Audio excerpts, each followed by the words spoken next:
And now, Fagan and Biegel. Could be a tumultuous broadcast on many fronts. We have many a scandal brewing here on the Fagan, Biegel, and Bonnie broadcast. First of all, have you got my sister yet on there, Brian? Okay. I don't know which scandal to deal with first. I think we'll go back to Thursday when Miss Cameron revealed to us that she had never even thought of eating Pop-Tarts. Never pondered the beauty. With butter on them. That never crossed her mind. They're already good enough as they are. Oh, no. There is no such thing as good enough. It's always better. And butter is better. So Glenn and I obviously were shocked. Brian Horrified. was shocked. Brian was we were all just flabbergasted. We couldn't believe it. And he never put butter on the proper side of the Pop-Tart. Yeah, Brian puts it on the icing. Whatever. It's just very confusing to us. Seriously. But the scandal, the plot thickens, Glenn. And the scandal has actually intensified. Hey, Brian, just tell her she'll be fine. Just tell her to go on. It'll just take a couple of minutes. She can go back to...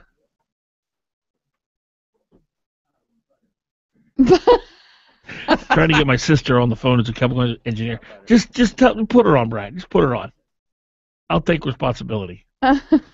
You'll deal with the aftermath, huh? All right, you there, Mary? Yes, I'm here. All right, I need your help with something, but I got to set this up for we're live on the radio, by the way, so don't say any bad words. Okay. So we have one of my co-hosts, Bonnie Cameron, we found out, has never put butter on Pop-Tarts. First of all, oh goodness. Thank you. That was my reaction. That was Glenn's reaction. That was Brian, our producer's reaction. So Brian decides today he brings in a toaster, he brings in Pop-Tarts, and we thought he was going to bring in butter, but Mary, I want you to listen, and you're a former chemical engineer, so you know what you speak on. He brought in Gold and Soft Light. Oh, no. Yeah, exactly. Now, let me tell you what this thing has in it, and you can explain this to us. First ingredient in this Golden Soft Light. Are you ready? Water. That means it's the most common ingredient, water. That's good for you. Second ingredient, soybean oil. Okay. Third ingredient, pectin. Diglycerides. Potassium sorbate. Okay. Natural and artificial flavors. Calcium, disodium, add to protein flavor. Beta-carotene. Color. Paltamine added. Whey. Cyanide. No, I'm kidding about the cyanide. But now, first of all, this thing, you could melt this. You couldn't melt this with an atom bomb, could you? Because tell me what it is I'm holding in my hand, Mary, this Golden Soft Light. Golden goodness. Okay, I guess what I know, it's basically oil that has preservatives in it, so it doesn't break down as fast. In your body either, though, right? Right. So am I eating plastic? You're not really eating plastic, but it does, I guess, they've learned that it's better when things actually break down in your body, not just sit around and hang around, because preservatives are just, salts, other salts, and we all know what too much salts do to us. And it's chemicals, right? Yeah. Now, explain to me the difference between this little batch of chemicals I'm holding in my hand and regular butter. Well, butter, I guess, is just basically taken from the cow, right? Right. And churned and taking the fat off, and it's basically just the fat from a cow milk. So it's much healthier for you. Right. Cream and salt is what's in butter. Yeah.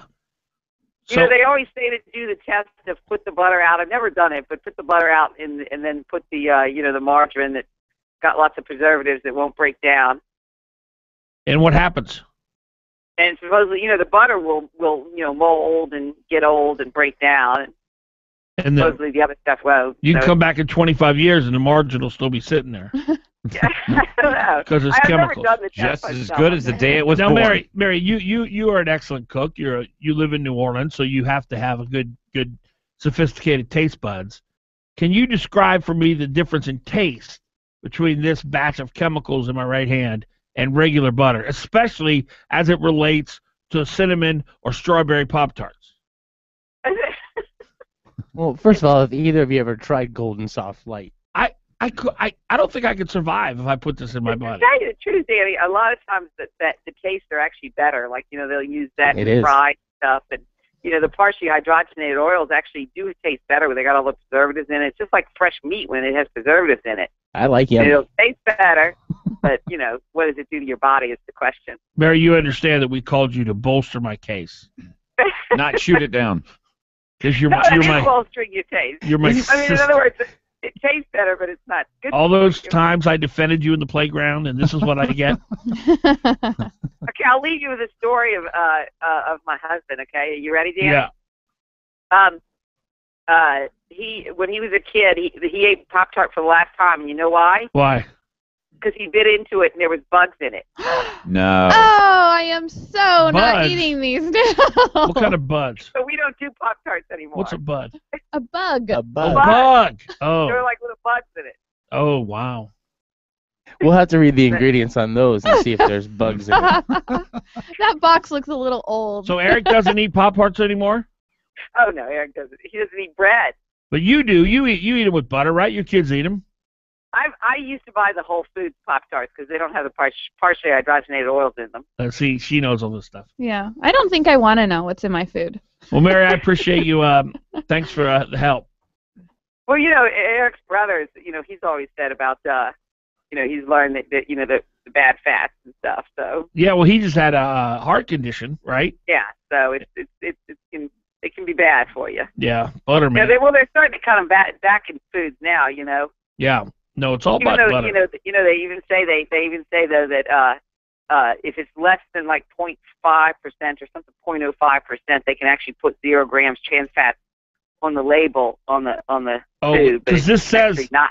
this says 0 trans fats. Yeah, it says- I didn't hear any trans fats in there because soybean oil. Here's what it says. It says 0 trans fats, cholesterol free, 100% less cholesterol than butter, 5.6 fat per serving, could take up to 25 years to digest. I'm sure they market that. It'd take that long to forget how good it was. I'm with Brian. All right. All right, Mary. Thank you. Take care, Danny. We'll talk to you later. 614, Fagan, Biegel, and Bonnie. Stay with us. 14, Fagan, Biegel, and Bonnie. Stay with us.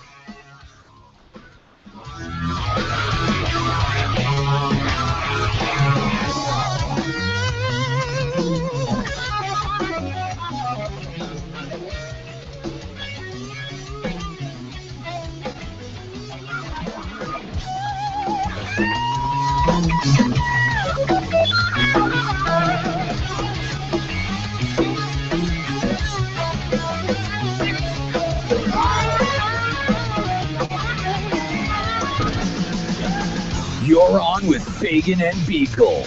Give him a call, 569-1080, KOAN. Relive the magic from your favorite Disney classics on Saturday, October 11th at the Atwood Concert Hall with your Anchorage Symphony Orchestra and 4 fabulous singers. Disney in Concert, Tale as Old as Time, features music and movie clips from Frozen, Beauty and the Beast, Cinderella, The Lion King, and many more. Kids sit anywhere for only $25. For tickets, call 263-ARTS or go to centertix.net today. It's said that character is what you do when no one is watching. If that's the case, then Senator Kathy Giesel has the sort of character that is needed in Juneau. Away from the photo ops or flashy media events, Kathy Giesel hits the books just like she did in nursing school. For the past 4 years, Senator Giesel has worked hard for you, studying the impact of greater access to immunizations for Alaska's kids, crafting legislation that frees up business owners to expand and hire more Alaskans, and working to improve the infrastructure like roads and schools. Not just for this generation, but for generations of Alaskans to come. This election is more than just about promises or bullet points. It's about sending the right person to Juneau with the character to act on behalf of us when we can't watch. We need someone with the character to do the hard work when no one is watching, to make decisions we can trust. We need to re-elect Senator Kathy Giesel. Paid for by re-elect Senator Kathy Giesel for Senate. 12701 Ridgewood Road, Anchorage, Alaska, 99516. This is Dr. Ellenberg. Are you tired of taking medications? Do your medications create more side effects than solutions? Do you want more than 15 minutes with your doctor? If you answer yes to those questions, you should consider calling the Ellenberg Center for Natural Medicine. At our center, we take the time to listen and focus on finding the cause of your health problems. Whether you have a cold, high blood pressure, diabetes, or cancer, we can help. Call the Ellenberg Center for Natural Medicine at 563-2366 or visit us online at drellenberg.com. We can help. Hot Talk KOAN, man. You're on with Fagan and Biegel. 1080 KOAN. Dan Sullivan, strong leadership for Alaska. I'm Dan Sullivan. I'm running for the U.S. Senate, and I approve this message. Paid for by Sullivan for U.S. Senate. Fagan and Biegel. Weekday mornings from 6 to 9 a.m. on the Talk of the Valley. KVNT.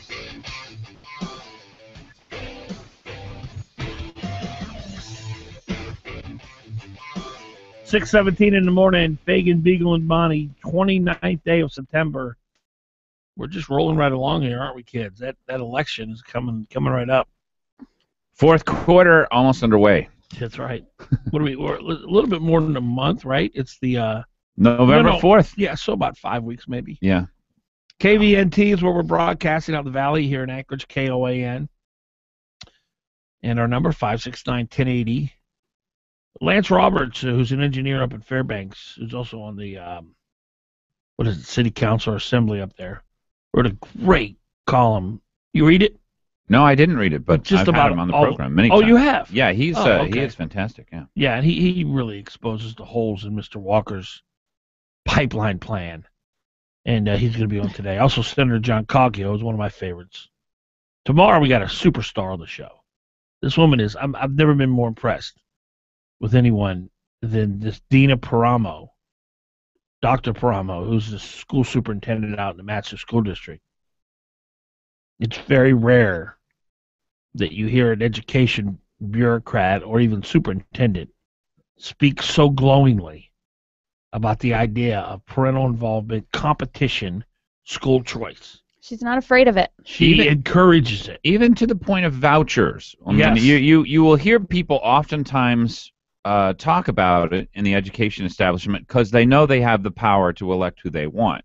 So they can say a lot of times whatever they want, but they'll never say the V word. Mm-hmm. And she just says, look, I'm not worried about competition. She believes in free market. She knows competition makes things better, and she's not worried about competing. Yeah, it's very impressive. So she'll be here tomorrow. Stay tuned for that. Anything big happen over the weekend? Catch anybody's attention? I saw another couple polls coming out. Looks like Sullivan's got somewhat of a lead, if not, the kind of lead I expected to have at the end, but he's got about a 6% lead right now. That's pretty big. Yeah, some good news for him and for Parnell. Amanda came out and said there's one poll had him up 10 points. Yeah. I don't know what to make of the Walker ticket. I don't know that most conservatives really. The idea that they're going to back the NEA candidate. I will guarantee you that no one would back the NEA candidate unless it's Bill Walker.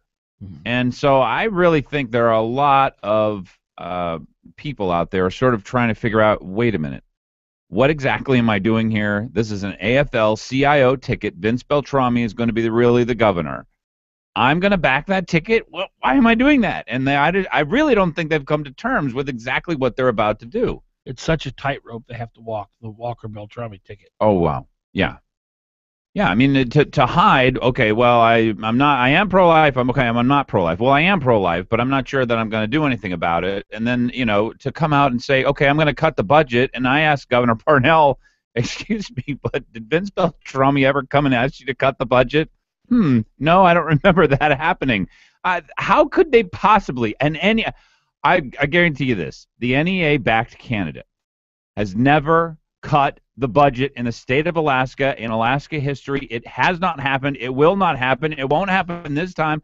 You've got to wake up. People have got to come out of this stupor and figure out how to help Sean Parnell know. This is my realization that I came to over the weekend. Sean Parnell has got to let the 47% of people know who voted yes on one that he is going to represent them. He is going to fight and battle and do everything they can, because here's my fear, here's my worry. If we don't get a gas line, it's going to be such bad feelings and I think the state of Alaska might do something crazy at that point. And so I know that this is, really politics has become such a larger part of our lives, and that's probably for our detriment.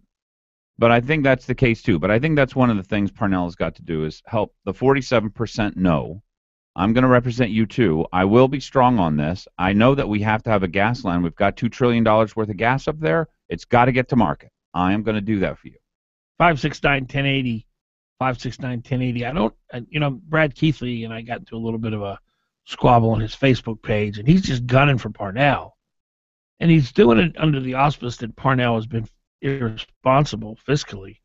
And that may be true. But you can't turn and say, well, this guy who's being controlled by the union is going to be more responsible. Does he make that case? No. Yeah, he basically says that he says that he likes Walker because Walker has come out for a sustainable budget. Uh-huh. But yet he's linking arms with the biggest spender in the state, Vince Beltrami, the guy who loved ACES, the guy who always wants us to increase budgets. So how does that gel?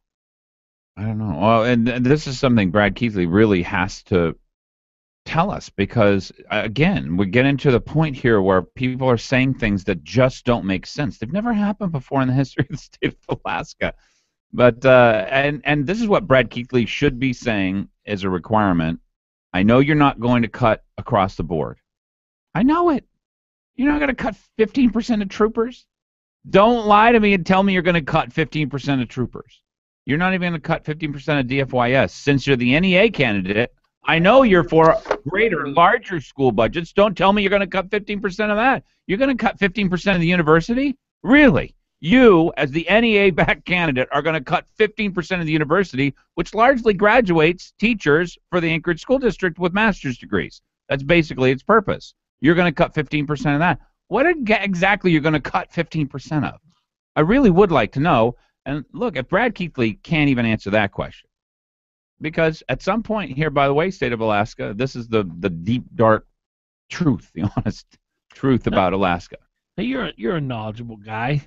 My dad used to say that to me every time. My dad was such an encourager. He just always was trying to encourage me.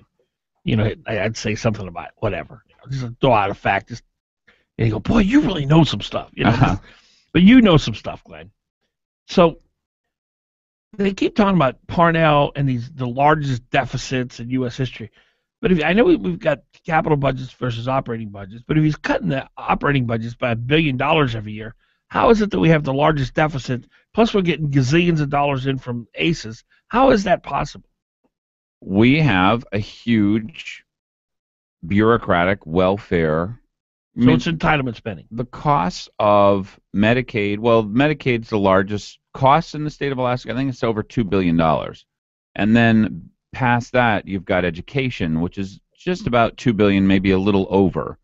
Give me the Medicaid figure again. I think it's like 2.3 billion. And then the total overall budget with everything, capital, operating. Oh, well, that's about $10 billion. Now, does that include capital the pretty funding? dramatically as well? Yeah. Well, the money that you count in the budget is the money that they get from earnings from the permanent fund, and dividends. They pay out dividends. That's really part of the budget. But you can't really count that. I know, but and how much is that typically? Well, this time it's going to be pretty high. It's going to be over $1 billion because it's a $1,900. Let's set that aside because obviously that's not fair to put that on Parnell. That's going to happen no matter who's governor. Well, yeah. So you got a billion for the Medicaid. Yeah. $2 billion. $2 billion for Medicaid. $1 billion for the university system. $1.4 billion or so, I think, for the K through 12 education. Okay, so that's about $5 billion there altogether. Right. And what else? Where's the other? Oh, Department of Family and Youth Services, running all the prisons, Department of Transportation. I mean, every part of our government is a pretty large beast. And how much do we get in federal money? Do we count that as state money? I've heard that it went from $10 billion to $5 billion over the last, 4 or 5 years. The amount of money we get from the Feds. From the Feds, yeah. Pretty dramatic cut in half. Decline. Cut in half. Now, the $3 billion that they put away for PERS and TERS, yeah, is that included in the $10 billion? No, not at all. And well, I was wrong about that because I thought it was. Well, this is one of the things that I actually got on Brad Keithley about, and I was saying, well, look, moving money from one savings account to another to cover a previous legislature's bad promises, which their promises, they said, look, we can guarantee you a retirement in the state of Alaska that is better than the private sector will ever see, and we don't want you to worry about it. Well, they couldn't make that promise. They never put away enough money, so we're $12 billion in the hole for that. I said, you can't blame this governor for moving money from one savings account to another in order to cover that debt. That's not responsible. That's not reasonable. And he came back with, I think, something like, well, have you read the rest of the stuff on this site? He didn't address what I said at all. Yeah. Anyway. I thought that was a pretty smart move that Parnell made. Well, it looks like it'll pay dividends over time, and this is one of the things why he's different than most other politicians, is he's not doing things for today, because if he were smart, he would have kept it as a campaign issue. It's not politically advantageous. Right. You say, well, look, you need to keep electing conservatives so that we'll do smart things like this. And if union members had half a clue, they'd be grateful for that, because that pension's not going to be there if we don't pay down that unfunded liability. That's right. $750 million payment versus a $350 million payment this year. I mean, the $3 billion is going to make a pretty big difference. Well, if you had $10,000 in your savings account and you had a $30,000 credit card bill, wouldn't you want to put that on the bill so that you're not paying as much interest? I mean, that's basically what he did. Yeah, kind of. It makes sense. The only difference between what he did and that is we had two different savings accounts. We're constantly paying out money to our retired teachers and public employees. Mm-hmm. I think it's over $1 billion in retirement costs every year. But they have a fund that's about $14 billion. That's its job is to pay out their costs over time. But it was going to run out, maybe 8 to 10 years. And so the reason why they say we're $12 billion in the hole is when we run out of money, that's going to be catastrophic. Mm-hmm. It will consume about 40% of the budget in order for us to pay off in 2020. If that would be when we would run out of money, it would cost about 40% of the budget. Well, we don't have that money. There's no way. So we have to pay down this long-term. So we have money in all these other accounts, all these other savings accounts, constitutional budget reserves, where they pulled this money from. And they took $3 billion from one savings account that was going to be dedicated to state expenditures, and they moved it into the retirement system to shore up its finances. Mm-hmm. We're still $9 billion in the hole, and we're trying to pay down that, but that's over 25 years. That's how they do the estimates for these things. 6:29, Monday morning, brand new work week, 29th day of September. Dan Fagan, Glen Biegel, Bonnie Cameron. Our number 569-1080. 569-1080. 569-1080.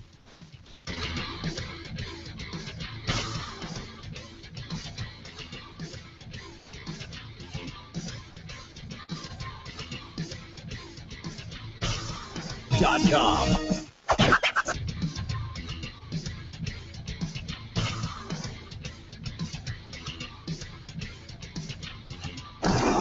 Fagan and marijuana enforcement. Voters will decide in November whether Alaska should become the third state to legalize pot. The state is defending its ban on gay marriage, as we hear from Greg Lamphere. Alaska banned gay marriage in 1998, but many activist groups say it's time to revisit the issue. The state is defending the ban in a filing in federal court. State attorneys say citizens and not courts should have the right to define marriage. The filing also says there's no fundamental right to same-sex marriage in the Constitution. 5 same-sex couples are suing the state to get the ban overturned. Groups plan to spend $80 million on TV ads for Senate candidates in 8 states, including Alaska, between now and the election. That's your Hot Talk News Update. Sunny skies for this afternoon, high 51. For tonight, mostly clear, low 31. Tomorrow, clouds and sunshine, high 49. Tomorrow night, low 29. Wednesday, sunshine, high 47. Thursday, sunny, high 48. And for Friday, sunny, high 45. Hot Talk, breaking news, and the latest weather. KOAN 95.1 FM and 1080 AM. Football is back, and the best place to get a bite to eat and an ice-cold beer while watching the game is Flat Top Pizza and Pool downtown. Win prizes while sampling our new football menu featuring wings, nachos, and of course, pizza. Come down to Flat Top Pizza and Pool for Monday Night Football every Monday for your chance to win weekly prizes and the grand prize, a trip for two to Kona, Hawaii to watch the big game February 1st at Humpy's Big Island Ale House. And that's just the beginning of what we have in store for you. Monday Night Football at Flat Top Pizza and Pool is the place to be for all your football action.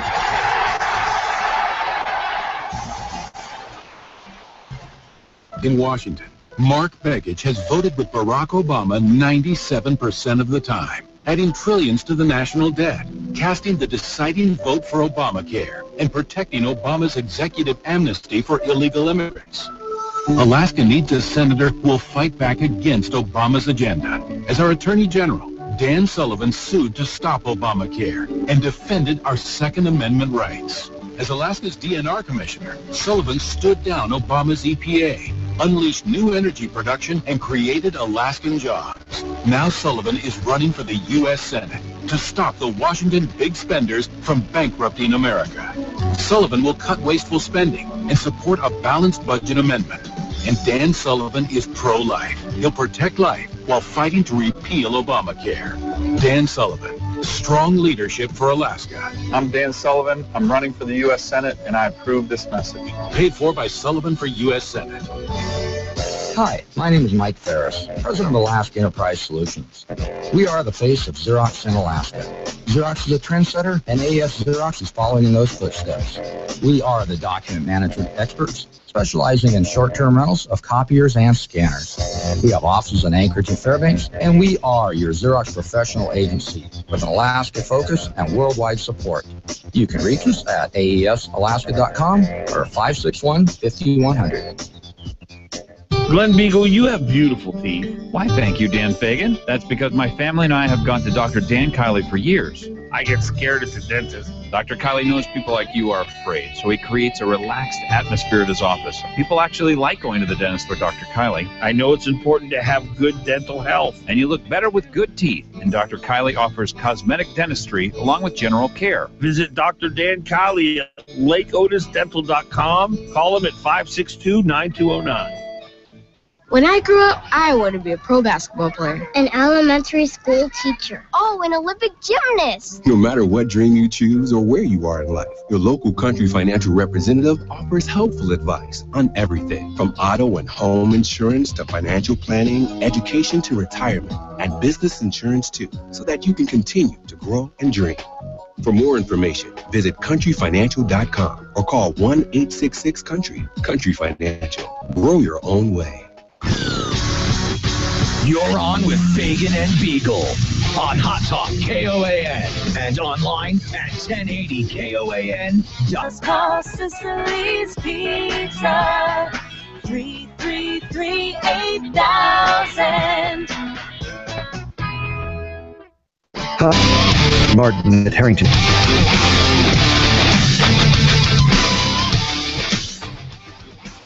$6:35 in the morning. September 29th. It's a Monday morning. Welcome to the Dan Fagan, Glen Biegel, Bonnie Cameron Show. We're so glad you're here. We're broadcasting on KOAN 95.1 FM, 1080 AM in Anchorage. We're also out in the valley, KVNT 92.5 FM. I don't know why I can never remember that.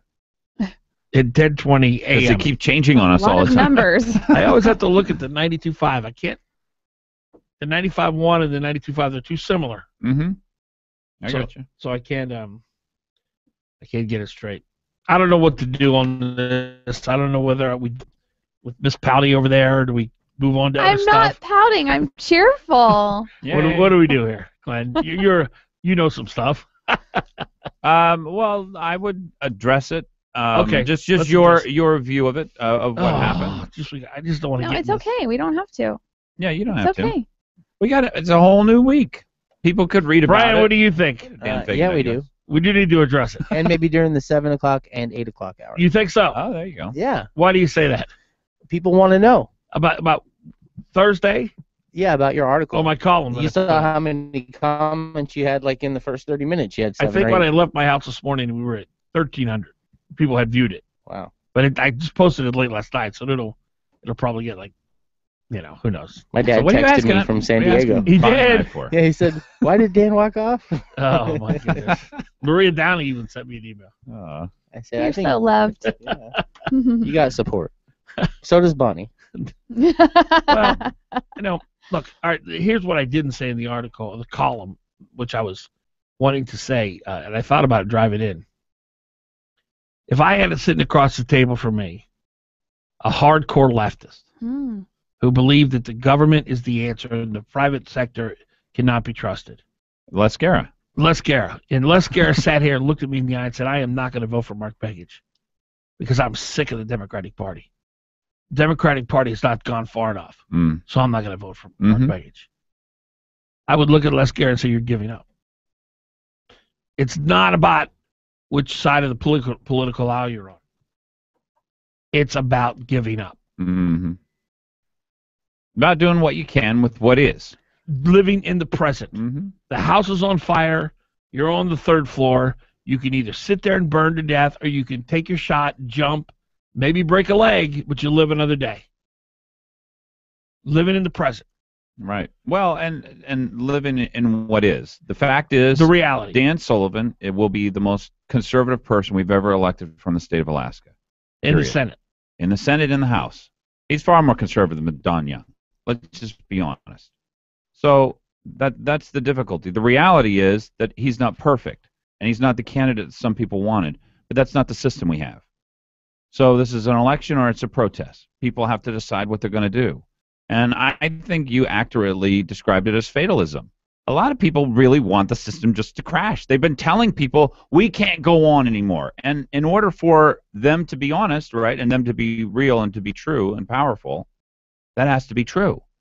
So if we can't keep going on the way that we are, and I have been saying that we can't keep going on the way that we are, well, then the system needs to crash. And that's really what they're kind of hoping for. And it's, I think in the end, when you look at it, I think it's a fatalistic view of the world. The world is pretty resilient. Americans are pretty resilient. We're pretty bright. We're going to come through this. It may not be with the person who you wanted in there, but somehow we'll come through it, and that's the hope that we have to carry. And the reason that I am so I don't even know the word for it. Diva-like, if you will, over the thought of hopelessness and quitting is because at this season in my life, I'm going through struggles that I've never gone through before. And it's by choice because I want to be a better person. I want to have higher standards for myself. I want to make the right decision. I want to be all that God created me to be. And I'm struggling. And I've set these goals for myself, and it's not easy. So, when you go for something really extreme, you're going to get beaten down. You're going to fail. And I'm failing a lot. And there's such a tendency to just want to say, the hell with it. I quit. And it's a struggle for me every stinking day. And when I hear quitting and hopelessness preached, it gets me under my skin. It affects me more than if I wasn't really trying, it wouldn't matter. And that's why I literally cannot take it. When I hear Matt on the show Thursday, just run down Republicans, I don't know if I'm going to vote for Joe Miller. I just literally can't take it. Because I deal with that in my head every day. and I'm winning it. I'm not giving into it. But to hear it here in the show is an extension of me, because this show is an extension of all three of us. That we're now promoting this, I just can't. I can't handle it. Yeah, but a lot of people feel that way, and I think part of being a strong person and realizing that this is just human nature, that we don't want to be wrong, and we've been telling people things are going to break and they can't continue, and part of not wanting being wrong is being prideful, and we have to lead people out of that. So let's say that again now. Well, if I tell you, okay, we can't keep printing $1 trillion. Right. Well, we kept printing $1 trillion. I'm wrong. We did. We kept printing $1 trillion. Okay, but and so the point is that we have this measurement of ourselves. The things that we say have to come true, and that's part of our pride and part of this fatalistic view of things. But they haven't come true, and frankly, as I try and deal with things. But the point being that we really need to help people work through this, and that we can't just end the show saying, well, I give up on you guys then. I'm walking through this. I want you to walk through it with me. And so there's like a partnership that goes on. I think that process of shedding this idea that well, if Mark Begich wins, that would be bad. It would be terrible. It may end the country. We don't know. But we've got this battle to fight now. It's Begich versus Sullivan, and it's the thing that's before us. We make a choice about it. And helping other people walk through that it's time to make an adult choice rather than a childish choice, a choice based on what Dan Sullivan actually has said, which are very conservative things, versus what you wanted to hear, which is not what Joe Miller said. Well, that's a natural process, and it's hard for people to go through, and they don't want to go through it. So a lot of people are going through what you're going through. It's just not as explosive in there, and they're not on the radio. And so anyway, I think it's very helpful and hopeful and useful for us to go through the same things on the show that other people are going through in their own lives. I think that we'll just have to agree to disagree on the whole Dan Sullivan thing. I don't want to go there again. What will be, will be. He's either going to get elected or not. But I don't think it's fair that you label a whole group of people as hopeless, because you're asking us to put hope in someone that, I mean, he's a man. He's going to disappoint. He's going to make mistakes. What you're asking us to do is put our trust in That's him. not it. I'm asking you to look at the present situations and your options as they exist. There are two of them.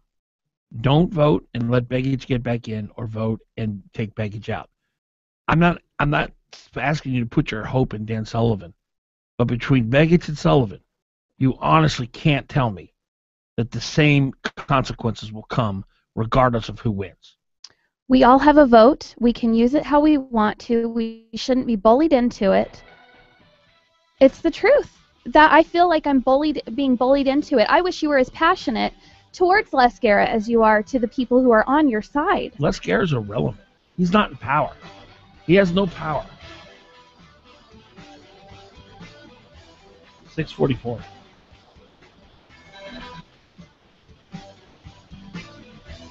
$644.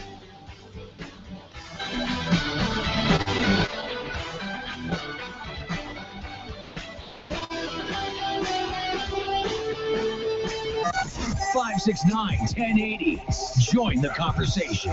KO. Parking space. To many, it's just 130 square feet of publicly. You're.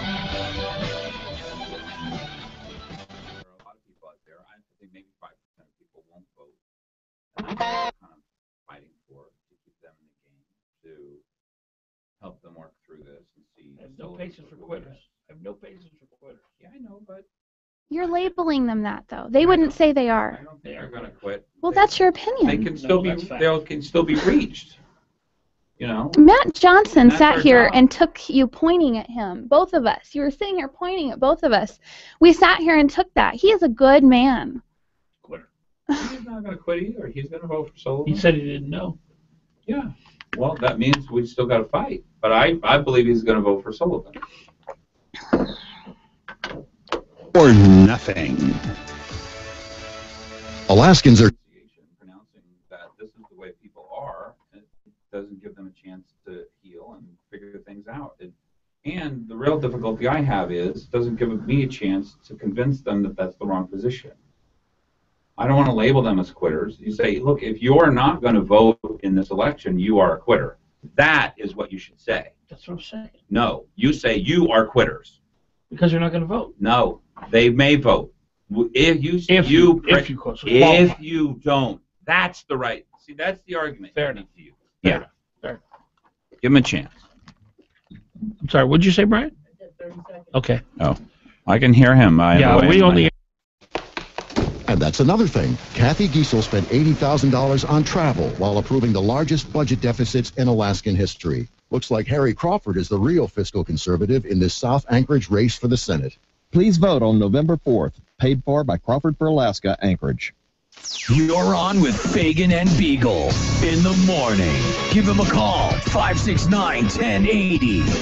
KOAN.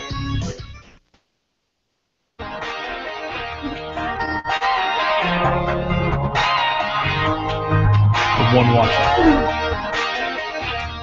All right, 13 ahead of 7 o'clock. Glen Biegel, Dan Fagan, Bonnie Cameron. I hear your point, Glenn.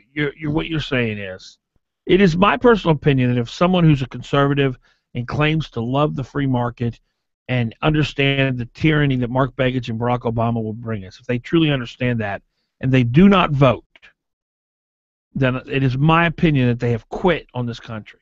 If they don't. If they come through the whole thing, listen to both sides, honestly try and assess the situation, and then don't vote, they have given and up. they come to the conclusion that it'll be no difference, Mark Begich or Dan Sullivan. Then they decide just to sit out of the election. Then I believe that they have quit on the country. Do you agree with that? Yeah, and that's a very prideful act. Just saying, okay, it's a prideful act out of injury. Right. Well, I don't know why it would be. What's the cause of it? They could be injured. They could just have given up. They could honestly believe. I don't think they can honestly believe that this is the same person. That's the whole thing. There are people. Look, you guys may think I'm off on this. There are people. It's not just me. There are people out there who struggle through life in intense ways, and they flirt with the idea of giving up every day. Mm-hmm. That's why when this broadcast, of which I am a key part, and you're a key part, and Bonnie's a key part, when we promote and condone and look the other way at quitting in any capacity, it infuriates me. I would have said that you quit in the primary because you didn't vote for the person who was the strongest candidate. I voted for the person who I thought would have the best chance of beating Mark Begich. And to me, that's quitting. That is not quitting, Bonnie. Well, it is. It's fact. Glenn? It's fact. You quit. Do you want to address that? How voting for you're content to vote for someone you think will beat Begich the best is quitting? Okay, conservatives don't like politics. I've said this a few times, but conservatives don't like politics. They don't like the fact that some people can get elected and some people can't. Some people are good at being a politician, and some people are not good at being a politician. I explained this on Friday or Thursday that a lot of conservatives want conservatives to go tell them things that make them comforted, but will cause their candidate to lose. That's what conservatives want. In other words, they don't want to win. They just want to lose. But they want to hear things that will make them comforted, right? And that's a problem because we're in a political battle here. This is not a spiritual, there are spiritual aspects to it, but the politics is the battlefield upon which we play. And so we're trying to win a political war. It's Dan's assertion that Dan Sullivan was the best person because he was a better politician than Joe Miller. That may very well be. I can see that. I can see that you guys are willing to vote for someone who is a good politician. I want someone who's going to follow the Constitution and be a good lawmaker. Don't you think Dan Sullivan is better at that? Not than Mark better Begich? than Joe Miller. I did not think that. Not better than Joe Miller, and that's fine. And that's why I've said I'll vote for Dan Sullivan because, yes, he'll follow the Constitution better than Mark Begich. 569-1080. Todd. Good morning. Morning. Hey, I just had this conversation with my wife when she found out that Dan Sullivan came out in support of the populist opinion of raising the minimum wage, and she said, I don't think I can vote for him. That's ridiculous. I don't think I can vote for him. And so we had a conversation about being practical and a pragmatist, and how much we wanted as a couple, as a mother and father, to see Mark Begich leave Washington, D.C. But here's what I want to say, Dan, is that as long as you will fight to get rid of people like John Boehner and Karl Rove and all the other establishment types that continue to move the Republican Party in the direction of the left, once Dan Sullivan and the Republicans regain power, then I'm on your side. But if you then support the establishment and the same thing that we've had year after year of big Republican spending and progressive ideas and populist ideas, then I think you're the quitter. So I think it all depends on what you choose once the Republicans get into office again. Because, there are a third of the population out here who are frustrated and who do want to give up. And the reason is because the establishment Republicans are not very different from the Democrats when it comes right down to it. Well, Todd, when George Bush was president and I was hosting my show on KFQD, I was very critical of his domestic spending. He outspent Lyndon B. Johnson on entitlements with today's dollars. I mean, that's just outrageous. He was a miserable failure as a president when it came to domestic spending. And I was very adamant about that.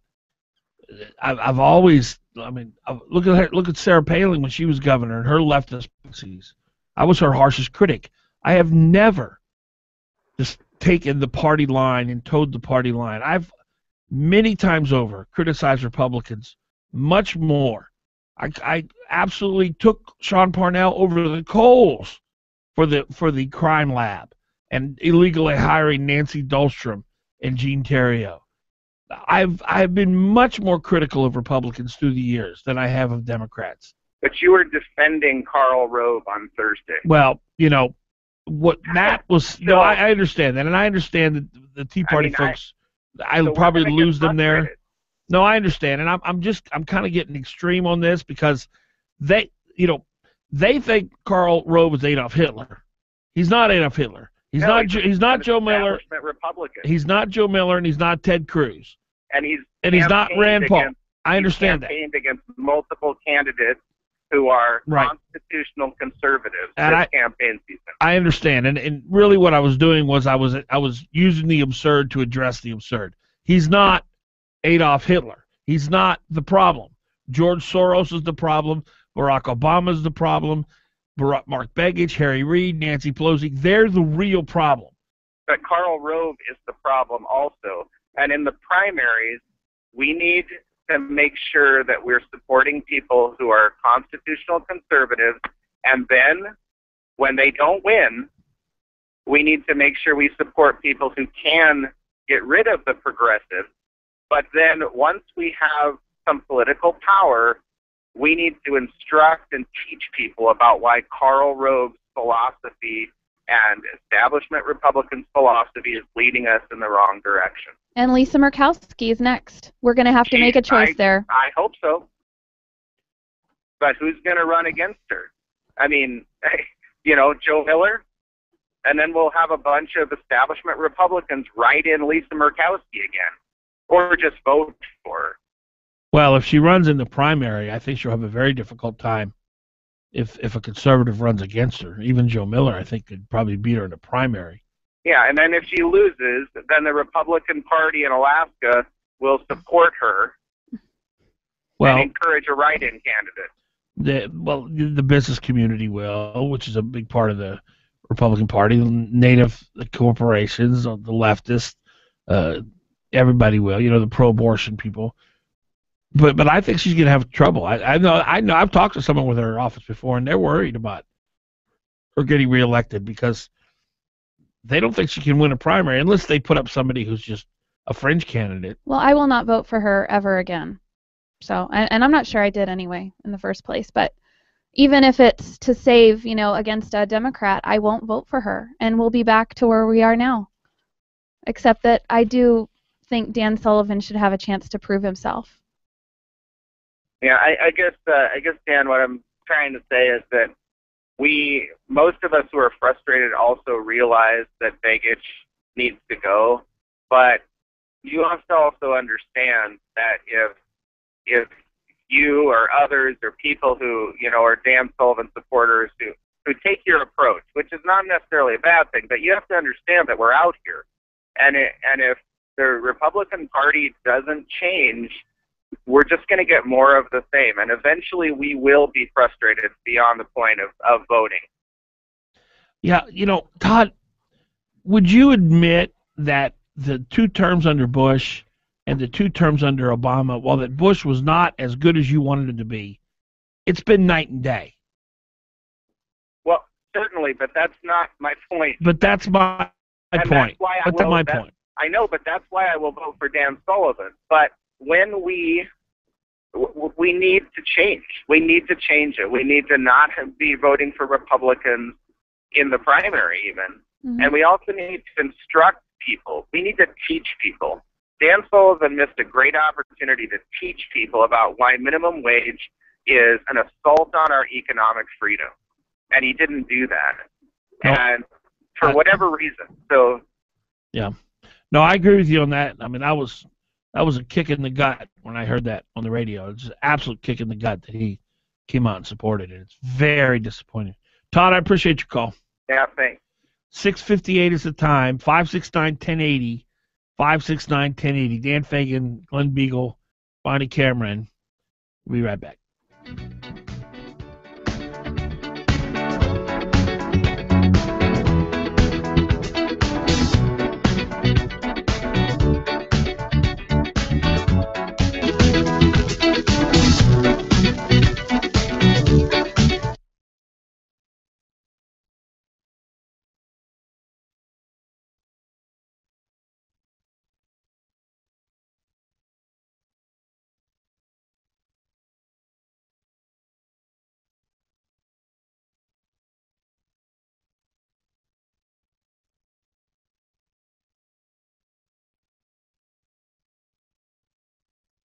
Wait, what did I just say? Delivery is free if you live in Anchorage.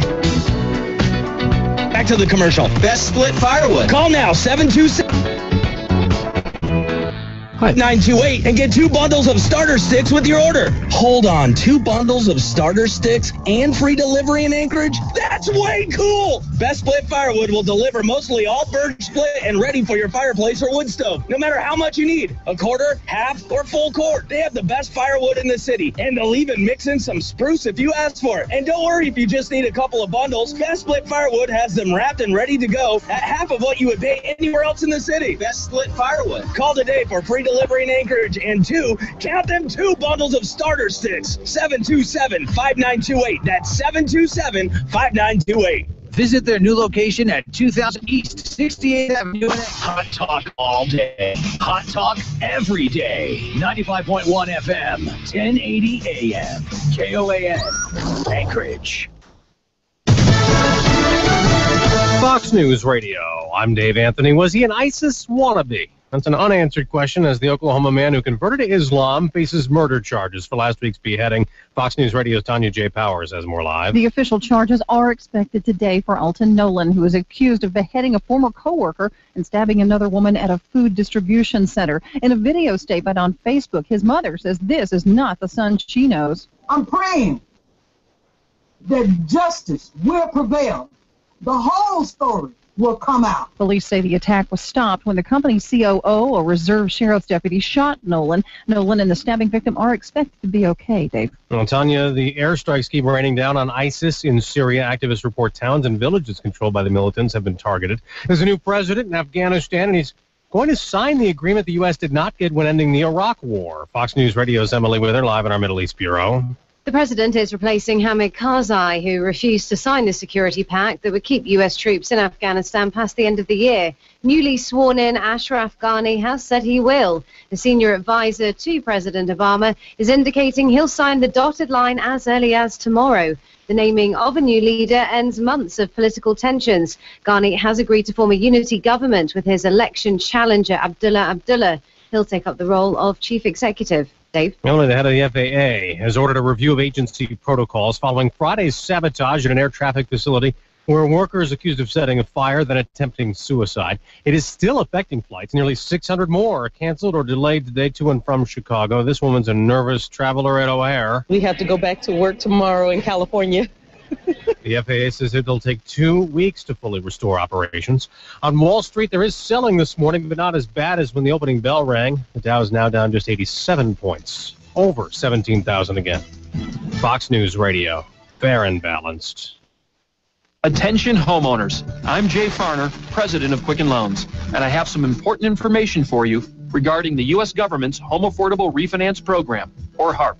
We've told you about HARP in the past, and more than 3 million homeowners have already taken advantage of this money-saving program. But there are so many more of you who could be saving hundreds of dollars every month on your mortgage.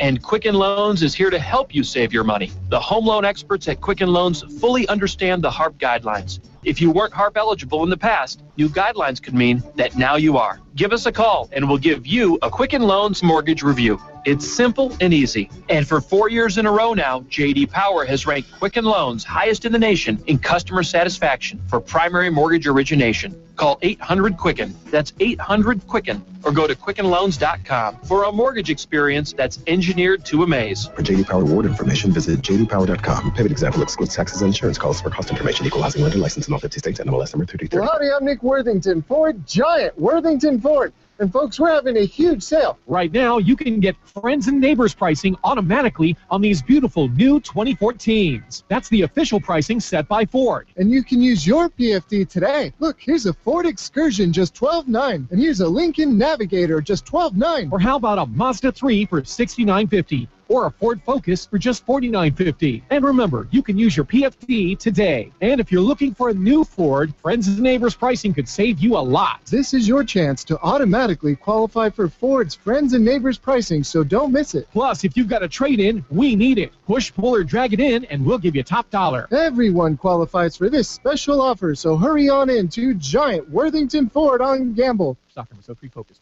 1435378. 04 Excursion Q09528. 07 Navigator 1439708. 05 Mazda 3 1435388. Friends and Neighbors pricing excludes Raptor, MKC, and Fleet Deals. On approved credit, subject to prior sales. See dealer for details. Ends 10/2/2014. A lot of people are asking, what has Sean Parnell done for Alaska? Well, since Sean Parnell became our governor, Alaska's economy added more than 16,000 new jobs. That's helped families all across the state. And with the natural gas pipeline on the horizon, you can bet there are more jobs coming. Since Sean Parnell became our governor, high school graduation rates are on the rise. Thousands are going to college or job training because they earned his Alaska Performance Scholarship. After years of delays, Governor Parnell got the multi-billion-dollar Point Thompson project rolling on the North Slope, providing jobs to more than 1,000 Alaskans and the fuel we'll need for a natural gas pipeline. Governor Parnell did all this while cutting the state budget by more than $1 billion over each of the past 2 years. Alaska is in the middle of a jobs boom. An education boom. And an oil boom. That's why Parnell 2014, Box 100719 Anchorage paid for this announcement.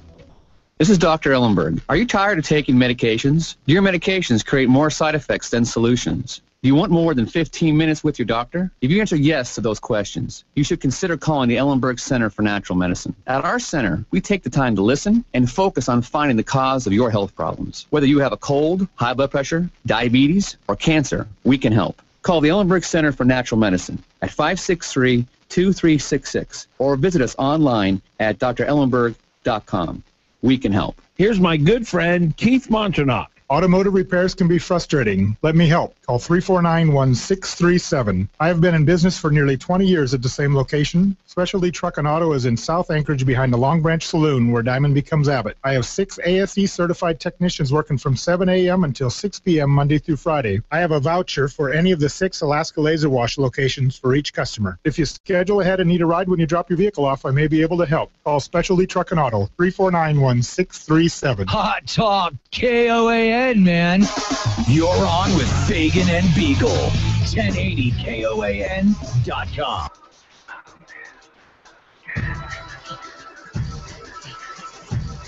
All right, 6 minutes past 7 o'clock. Dan Fagan, Glen Biegel, Bonnie Cameron. 569-1080 is the number. We'd love to hear from you. KOAN is where we're broadcasting, KVNT. And we're going to talk about Bill Walker. And Glenn has some information I think is really going to open your eyes. But I can't. I gotta stay on this thing one more segment because it's important. Well, it is important, and I understand. Todd, the caller, Bonnie, Matt, all the folks who are so frustrated with the Republican Party, and I understand that. I get that. They have not been loyal to the Constitution. They have not been, the Republican Party leadership, has not been loyal to the concept of limited government. Every time you grow the government, you shrink the individual. That concept, they haven't gotten that. Well, even Republican governors, you could say, wow, why are they spending so much? I understand all that. You know, Ben Carson came out today and said he fully expects, if we don't make the right decision this November, that we will see anarchy in the streets as early as 2 years. I don't know that I can disagree with that. When you look at what's happening on our border, when you look at the cartel, when you look at the lack of lawlessness in the White House, we're at the brink. We're at the brink. The Democratic Party is a party of tyranny. No whitewashing it, no sugarcoating it. It is a party that is taking us down the path of tyranny. You know, when the Depression hit in the 20s, 30s, well, actually it was early 30s. We had great prosperity in the 20s because they lowered taxes, got rid of regulation. It was a roaring 20s, just prosperity like crazy.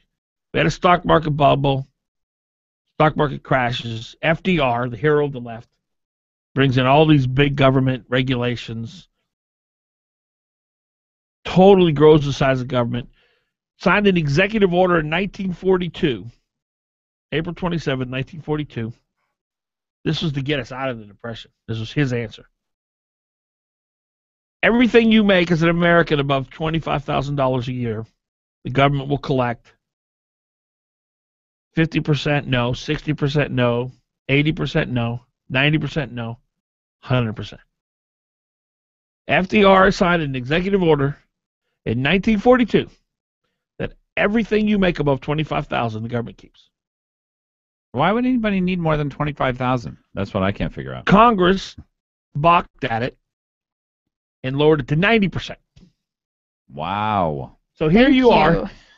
Anything above $25,000, you get to keep 10% of. And we wonder why the Depression went on and on and on. The Democratic Party is an anti-freedom party at its very core.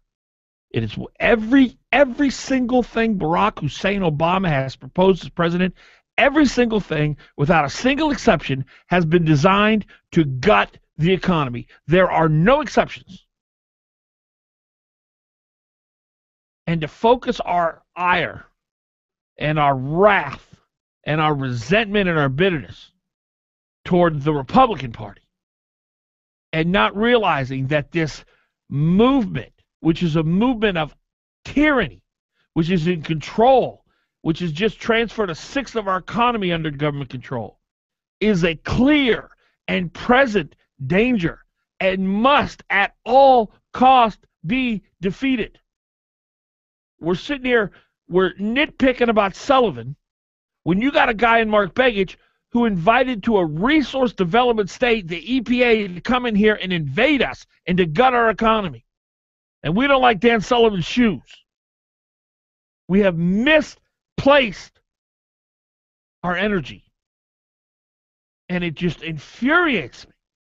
This party of Harry Reid, Mark Begich, Barack Hussein Obama, Matt Clayman, Patrick Flynn, Les Guerra, Hollis French,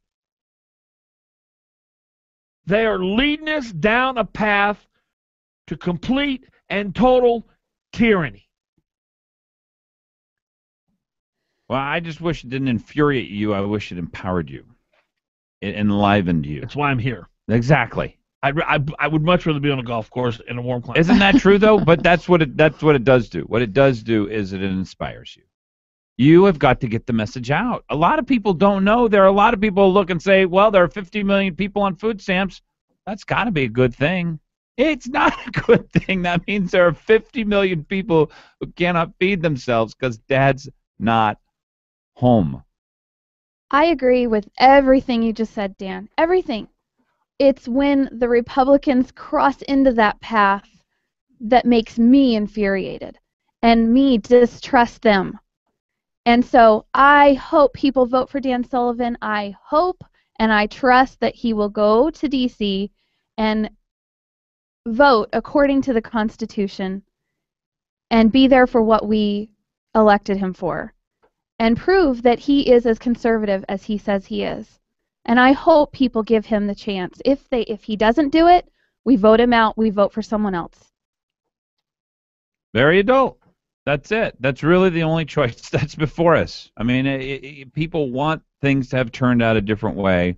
It's not the time right now to give up.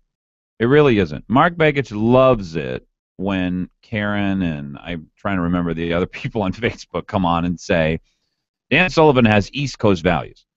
I don't even know what that means. Does anybody know what East Coast values are? No idea. Leftist values. No, I don't think that's what they mean. I just think they mean he's not from here, so therefore he can't possibly have our values. Like Mark Begich was born here. No, because Joe Miller's not from here either, and they support him. Exactly. But Mark Begich is from here. He doesn't have Alaska's values. Yeah. He is a left-wing candidate. That's who we have before us. Anyway, this is what I hope. I know there are a lot of people out there who've stopped listening, and that's a dangerous thing. Dan Sullivan they just stopped listening to politics. Basically, they made up, this is the way politics is, and I don't have to listen to it anymore. And I realize that is a much more pleasant, maybe, it's a childish way to live, but it's much more pleasant because now we don't have to figure out what people are saying. We don't have to weigh between Begich and the Democrats and the Republicans and Dan Sullivan. We just don't have to because the world is the way that we want it to be. Very childish, very simplistic, and that's where a lot of voters are. If you did open your ears, what you'd hear from Dan Sullivan is that he is pro-life, that he is pro-family, is that he is a conservative, that he's demonstrated that throughout his entire life as he's gone through life. East Coast values, I truly don't think anybody knows what that means. It's just an attack. It's total ad hominem. It doesn't make any sense, but it hits us right where we live. It hits us right in our emotional core, but it's not true. It's not true. 7:14 is the time. Glen Biegel, Dan Fagan, Bonnie Cameron, 569-1080. You're going to hear some stuff about Bill Walker you've not heard before. Coming up next. Stuff about Bill Walker you've not heard before. Coming up next.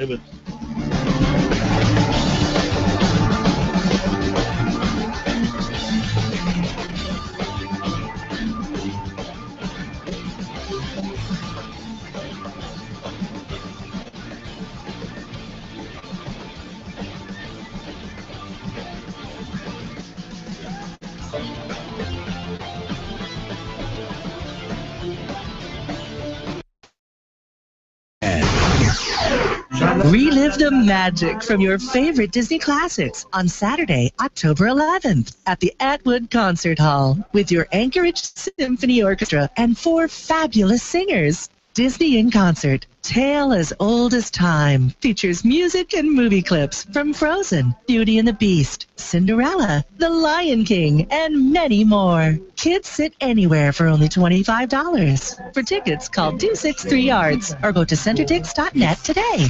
In Washington, Mark Begich has voted with Barack Obama 97% of the time, adding trillions to the national debt, casting the deciding vote for Obamacare, and protecting Obama's executive amnesty for illegal immigrants.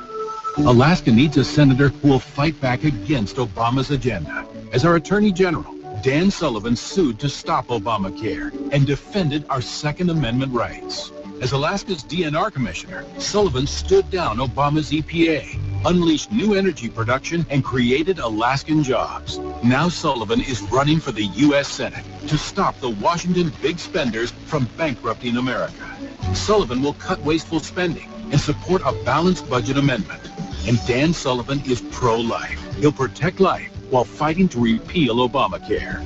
Dan Sullivan, strong leadership for Alaska. I'm Dan Sullivan. I'm running for the U.S. Senate, and I approve this message. Paid for by Sullivan for U.S. Senate. Pete's Parrot Emporium. Pete. Pete. How may I help you? Help. Help. Be quiet. Silence. If only everything in business was as easy as Wix. Wix's drag-and-drop website builder makes it simple to create your stunning website yourself. Just choose a design from hundreds of beautiful Wix templates and customize it however you want. Go to Wix.com today. It's easy and free. Wix.com. You're on with Fagan and Biegel on Hot Talk KOAN and online at 1080KOAN.com.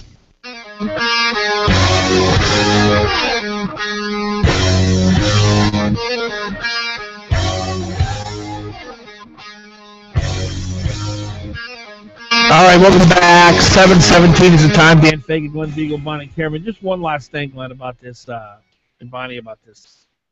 Who the Democratic Party really is. You mentioned it, Prop 5, the gay ordinance that Mark Begich and Matt Claim and all these guys supported. I mean, this literally would have made you, as a business owner, condone homosexuality or shut down. Mm-hmm. And we see this. We see the woman who was the photographer who didn't want to shoot a lesbian wedding fined out of business. The cake maker didn't want to make a cake for. This is the Democratic Party. They want to force their values on us, and their values is abortion on demand. Marriage is whatever marriage, whatever you want marriage to be. This is who these people are. Sexuality in public.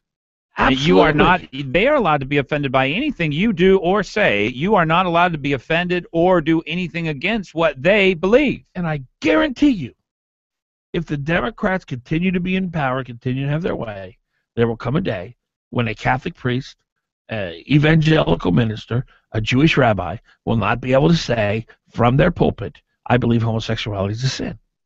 That's how radical this agenda is that Mark Begich and Harry Reid and Barack Obama brought. When Barack Obama said, I want to radically transform this country, he was not kidding. So we're talking about a movement that is so dangerous. We won't survive it. And that's what we need to really focus on. 569-1080, 569-1080. Bill, you're on. How you doing, Dan, Glenn, and Bonnie? She doesn't know me, and you two have heard me for years, unfortunately. And I would like to applaud Bonnie this morning for saying what she said so eloquently. Thank you. You did outstanding, because Dan and I have been, he drives to work and rips the steering wheel off his car while he's coming to work. We've been doing that 19 months before the president that is in power was there, because we had him pegged and everybody scoffed at us. And I'll tell you, the people of Alaska better stand up and get Begich out. That is the pinnacle of the battle right now for Alaska. And then we'll fight this one, and then we'll fight the next one, and it's got to be that way, unfortunately. Well, it's in the present. Thank you. It's in the present. That's the way you've got to do it. Yeah. And That's the only way. And Bonnie, I can hear her about a month ago say what she said about the upcoming elections, etc. And right now, Begich has to go, period.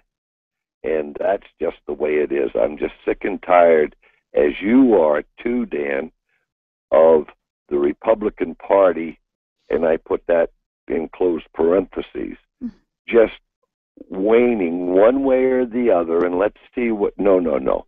This isn't a touchy-feely thing. This is fact. And we're out here for preservation, not necessarily the Republican Party, but Begich has to go. I've been up here since 65, and I've seen it. And we're never going to have another Jay Hammond, et cetera, et cetera. And the one vivid thing that I can see with Begich was the day he was standing in front of the cameras with his hands in his pockets, and he said, "I've been through harder elections." And then what happened also in the previous election, when all of a sudden we had 200 ballots all signed with the same name. The same hand. Same signature. Same signature, Yeah. exactly. You remember that, Glenn. Oh, yeah. And so anyway, between you and I, Glenn, we've been up here over 100 years. So anyway, I'll see you later. And Bonnie. How old are you, Bill? I'm not going to tell you. Come on. 36. 36. All right. Hey, so am I. I had you in your late 20s. Well, all righty, I'll concede the late 20s. All right. Thank you, Bill. See you later. Bye. Appreciate it. Well, I look at the current situation, and I really see the future of the Republican Party is the party of Rand Paul and Ted Cruz. That's where the energy is. That's where the movement is. I believe, and this is how Dan Sullivan will be measured when he's in Washington, D.C., is whether or not he is the party of Ted Cruz. Is he the future of the party, Rand Paul, Mike Lee, or not? And he'll still do some good, but we did see during the Bush administration that the Republican Party tended toward the left. I think, though, that conservatives, with the Tea Party and its creation, I really think that we have made a difference, and that we will continue to make a difference, and we will continue to drag, probably kicking and screaming, this Republican Party back to the right. That's what I think. I mean, I do agree that the Republican Party, without a conservative movement pulling it in the right direction, will go in the wrong direction. It won't go as fast. It won't go as far. It won't be as bad as the Democratic Party, because they're already there. They are already as far left as you can possibly get. Full communists. They will socialize everything that they want in the name of fairness. And legislate all of their morals to be all of our morals, and you will have no respite. You will not be able to find any shelter from the Democratic Party. So I think the recent past of the Republican Party, it's been trending conservative since the 50s. I think it will continue to trend conservative. I think Ted Cruz and Rand Paul will lead this party. Well, let's look at recent Republican presidents. Nixon, not a conservative. No. Got himself the gold standard, huge mistake. Yeah. Reagan, great conservative. Mm-hmm. Bush Sr. raised taxes after promise not to. Bush Jr. spent a lot, but he cut taxes. Cut taxes. And he gave us Supreme Court justices that at least for the most part, right? That allow us to keep having a country. But Bush cut taxes in a significant way, not in a just for show way. So, it's hit and miss. Democrats, you got Jimmy Carter, completely inept. Bill Clinton, he just cared about the ladies. He was going to do whatever made him popular. And then we got Obama, who's a hardcore Marxist. Leftist. He's a Marxist. Yeah. Alaska should be leading the charge in conservatism. With our resources and as red of a state as we always have been, there's no reason why we shouldn't have some of the most conservative senators and representatives leading our state. Yeah. Now, you understand, Bonnie, that I know you totally disagree with me, but Dan Sullivan is a candidate of a lifetime for me. I mean, yeah, it pisses me off to no end that he came out with this minimum wage thing just to, I suppose, gain a few points. But I just think the guy is going to be an all-star. I do. I think we're going to be shocked at how conservative he is. As DNR commissioner, he was as aggressive as he could be over fighting federal overreach.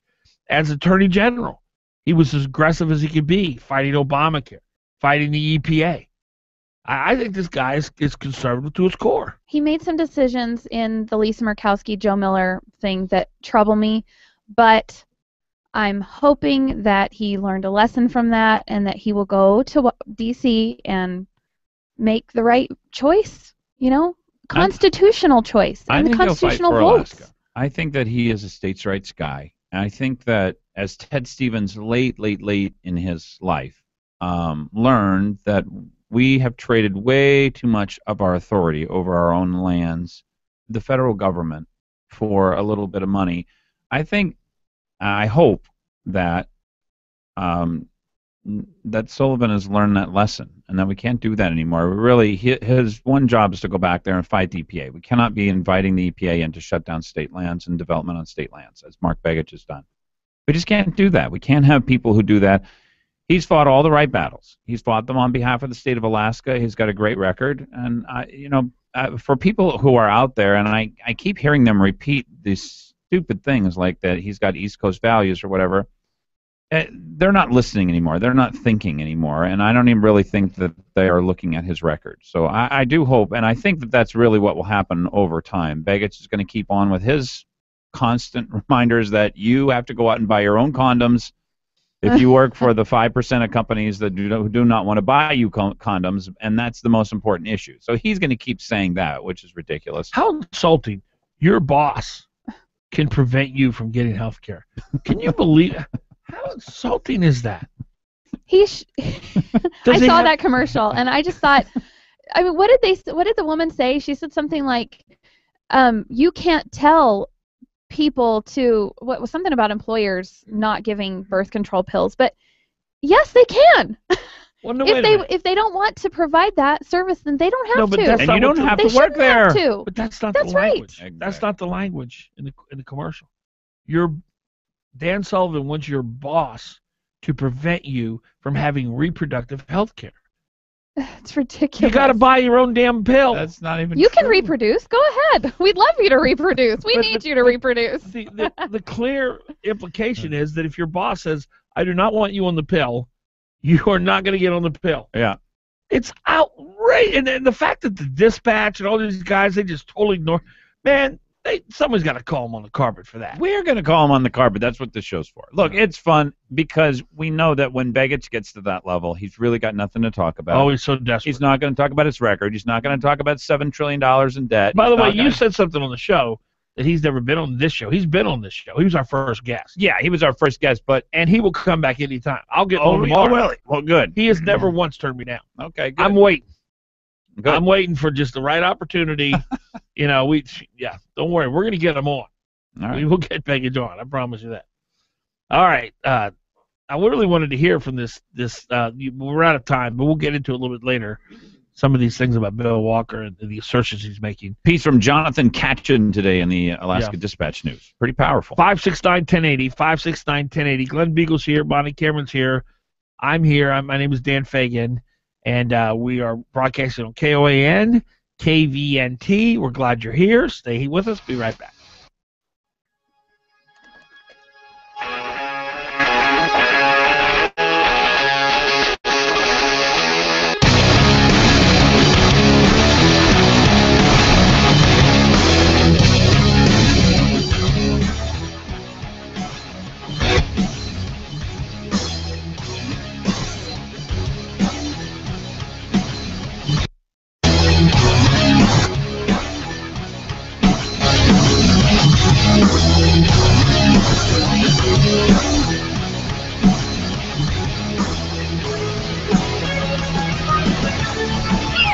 And now, the Fox News Business Report, brought to you by Mercedes-Benz of Anchorage.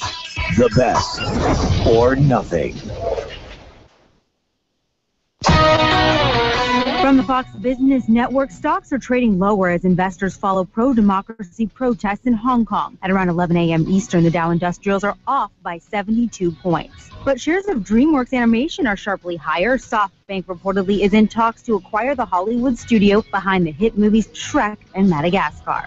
And shares of Athlon Energy are also soaring. And KOAN, Canada's largest nat gas producer, says it will buy the company for $5.9 billion in cash. That excludes debt. And KOAN is shifting its focus to more lucrative oil and natural gas liquids. And fewer Americans signed contracts to buy homes last month. The National Association of Realtors says its seasonally adjusted pending home sales index fell 1% from July. That suggests real estate sales will remain sluggish over the next few months. And separately, consumer spending rose 0.5% in August, coming in stronger than expected. With the Fox Business Report, I'm Jolene Kent. Hey guys, if you're into fantasy football, you've got to check out FanDuel.com. At FanDuel, you play in 1 week fantasy football leagues for real money with immediate cash payouts. You only play when you want, and you can change your team any week. FanDuel is paying out over $10 million every week this season. And right now, FanDuel is giving you up to $200 free. That's right. For every dollar you deposit, FanDuel will match it up to $200. Just go to FanDuel.com, click the microphone in the upper right corner, and enter code 5544. FanDuel.com, code 5544. With KOAN News, I'm Ann Kenda. Analysts say the Alaska Permanent Fund is increasing its direct investments in oil and gas companies, looking to bolster profits even more for the $51 billion fund. Anchorage police are looking for a few good women, as we hear from Greg Lamfair. Police recruiters attended a women's expo at Sullivan Arena this weekend to spread the word that the Anchorage police force is looking for women to apply for law enforcement jobs. The Anchorage police force is currently 14% female, which is the highest percentage among Alaska police departments. Recruiters are hoping to move that number higher in 2015. The Alaska State Fair has hired a new general manager. Jerome Hurdle, who's currently a fairgrounds manager in South Dakota, will start the job in December. That's your Hot Talk News Update.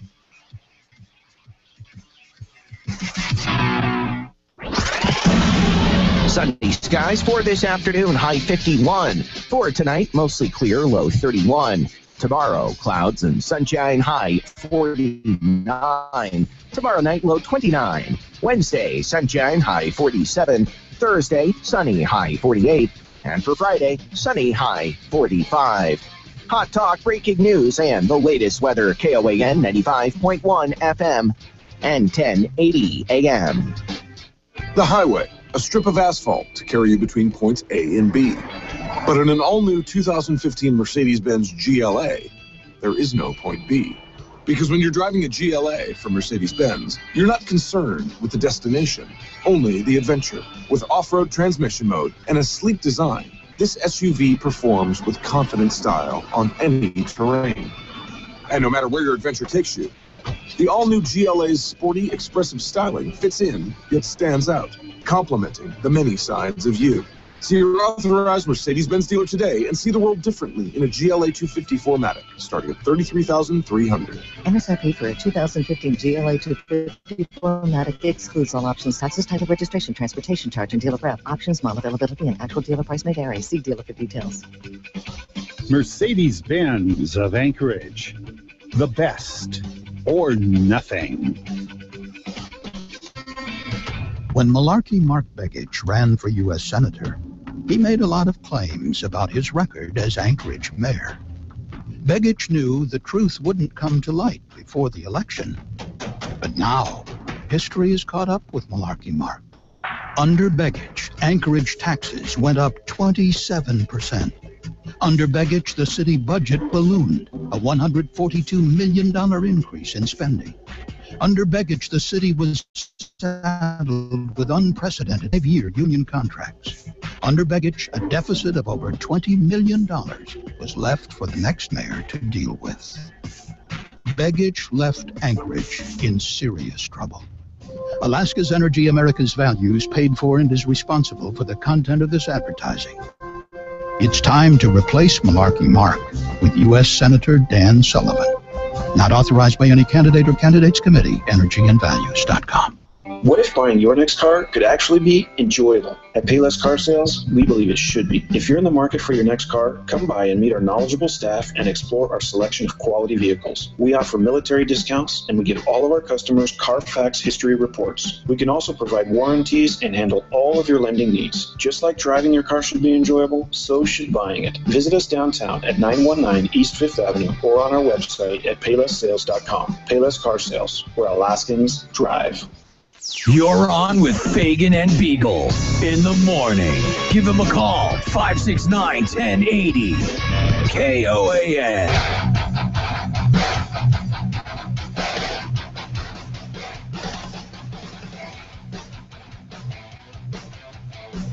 All right, 569. I can't see in there. Am I talking now? Yep, 569-1080.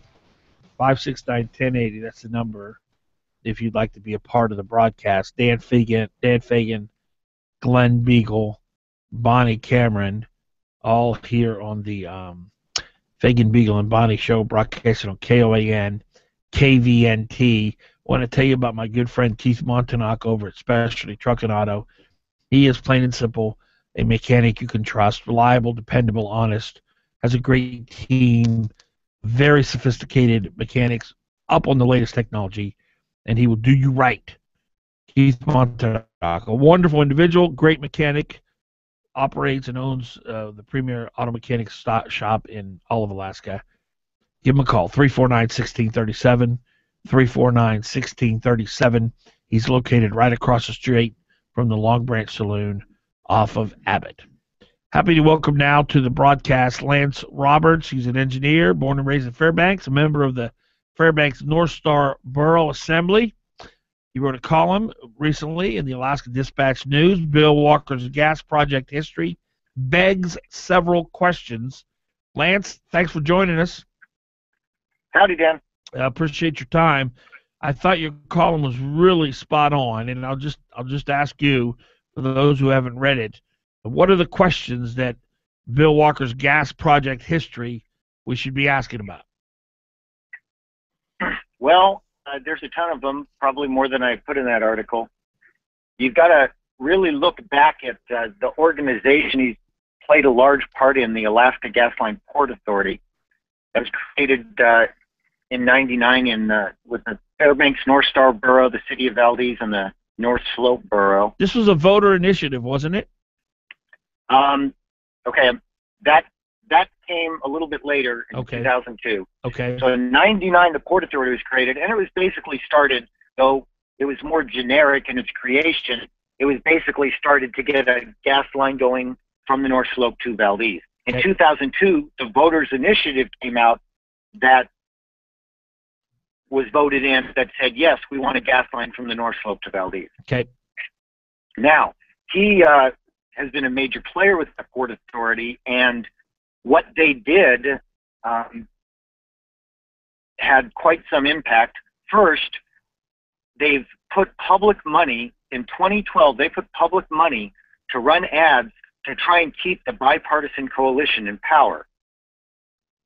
Now, this is public money that the legislature approved going into the Port Authority, or was this? So this was the Port Authority, the local government agencies that supported the Port Authority. This is not state money. Okay. No. Okay. While they have gotten public money directly from the public in the past, the money that they were operating at that time is money they received from private corporations, but they are a public entity. So as soon as that money is received, it is now public money, and they have to spend it according to the rules that govern public money. What corporations would give them money, and why? Gas companies, foreign gas companies that want a gas line to happen because they want the gas. Gotcha. Okay. And so the point is that they supported the bipartisan coalition, and I'm sure all your listeners know how bad that was for the state. And in 2012, the voters rejected that coalition. But that's not the main point.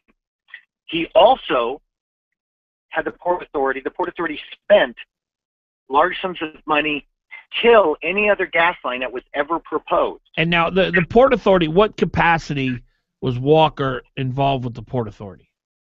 He's had varying capacities. I think right now he's a board member, and I think right now he's their legal. He's their attorney. Right, he's the attorney, and so I don't think he has the chair position right now. Now, it used to be Harold Hines. Is that right? Yeah, I couldn't tell you who the past members are. And who's the chair now? I believe, well, the last I knew, the chair was Jim Whitaker. Okay.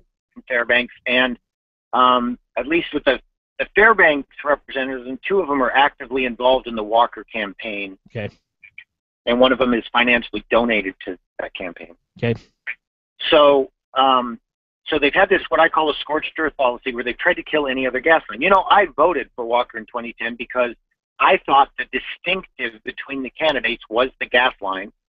And, I mean, it was a mistake on my part, but that's what I thought. And so I voted for that because I was fine with the gas line going to Valdez. I really don't care where it goes. I just want a gas line built, but it just hasn't worked out to go to Valdez. So whatever, you can bring up lots of reasons. There's lots of history there. The point is that the situation has changed. And here's what we have now. Okay, Governor Parnell made an incredibly genius move when he took, I don't think people realize this, we had this liability of $500 million to TransCanada for this crappy AGEA deal that Palin got us into. Right. Okay, so $500 million we're on the hook for. How do you get out of that? And so what Parnell did when he recognized that this situation wasn't going to work is he made a deal, the first deal ever that had the oil companies involved to build the line, and it got TransCanada in as a company with pipeline experience, and the $500 million that we were liable for is now going towards our 25% share of the gas line. So that's amazing. From a 500 liability to a 500 million asset. That's $1 billion he got us as like an extra in the deal to get the gas line plan. That's amazing. I didn't know that. Did you know that, Glenn? No, I hadn't heard that. That is amazing, Lance. Yeah, it's really a finely crafted deal. There's other great things about it, such as what we should have done with the oil line, to avoid all this tax stuff that comes up all the time and will always be in our face.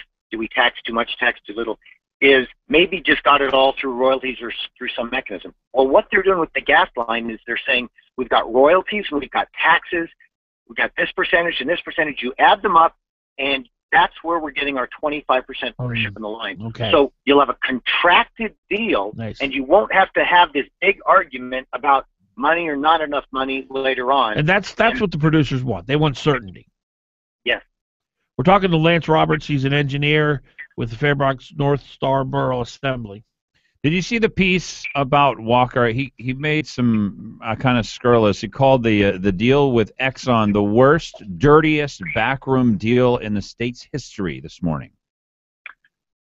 So I saw that a couple days ago, and then I saw the article that was just today that you guys mentioned a bit ago, and I thought it was an excellent response.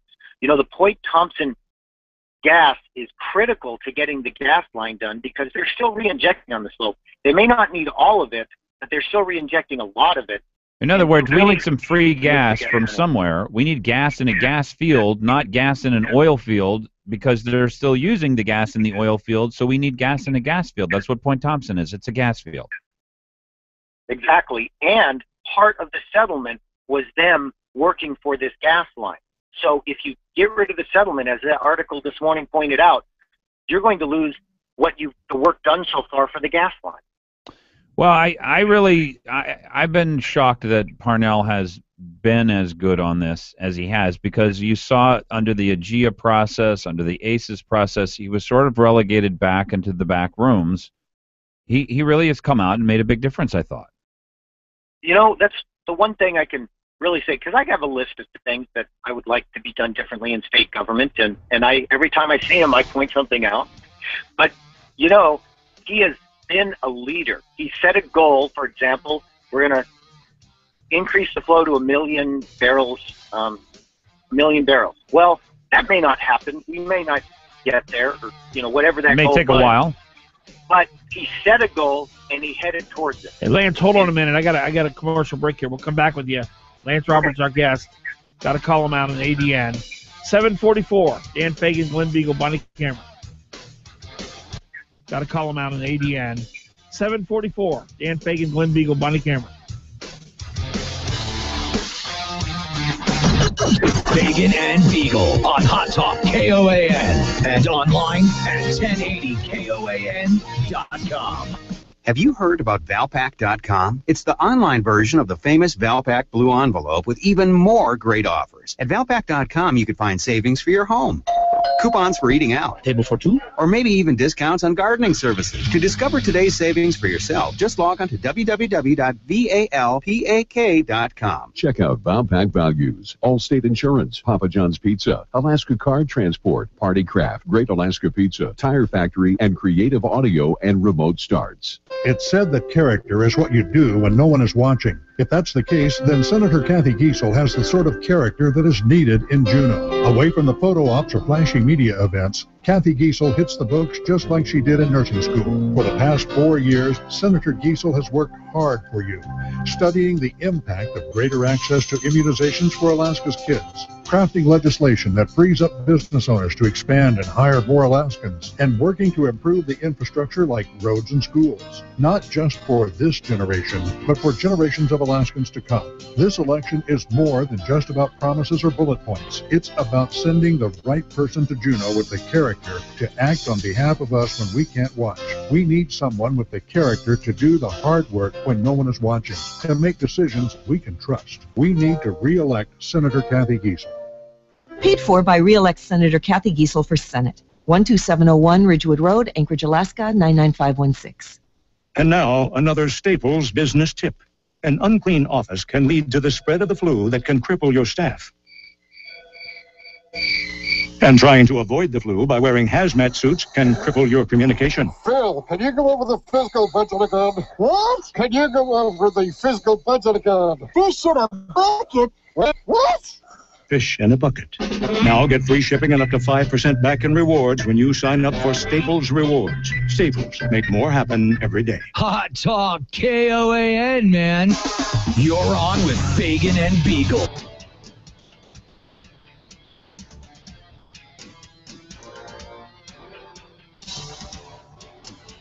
I got Bonnie laughing again. I think we're okay. I think we're going to be all right. I forgive you, Philly. She was a woman scorned when she walked in. That is a fantastic gift, by the way. When do men get scorned? We don't get scorned. We don't care. Men don't care.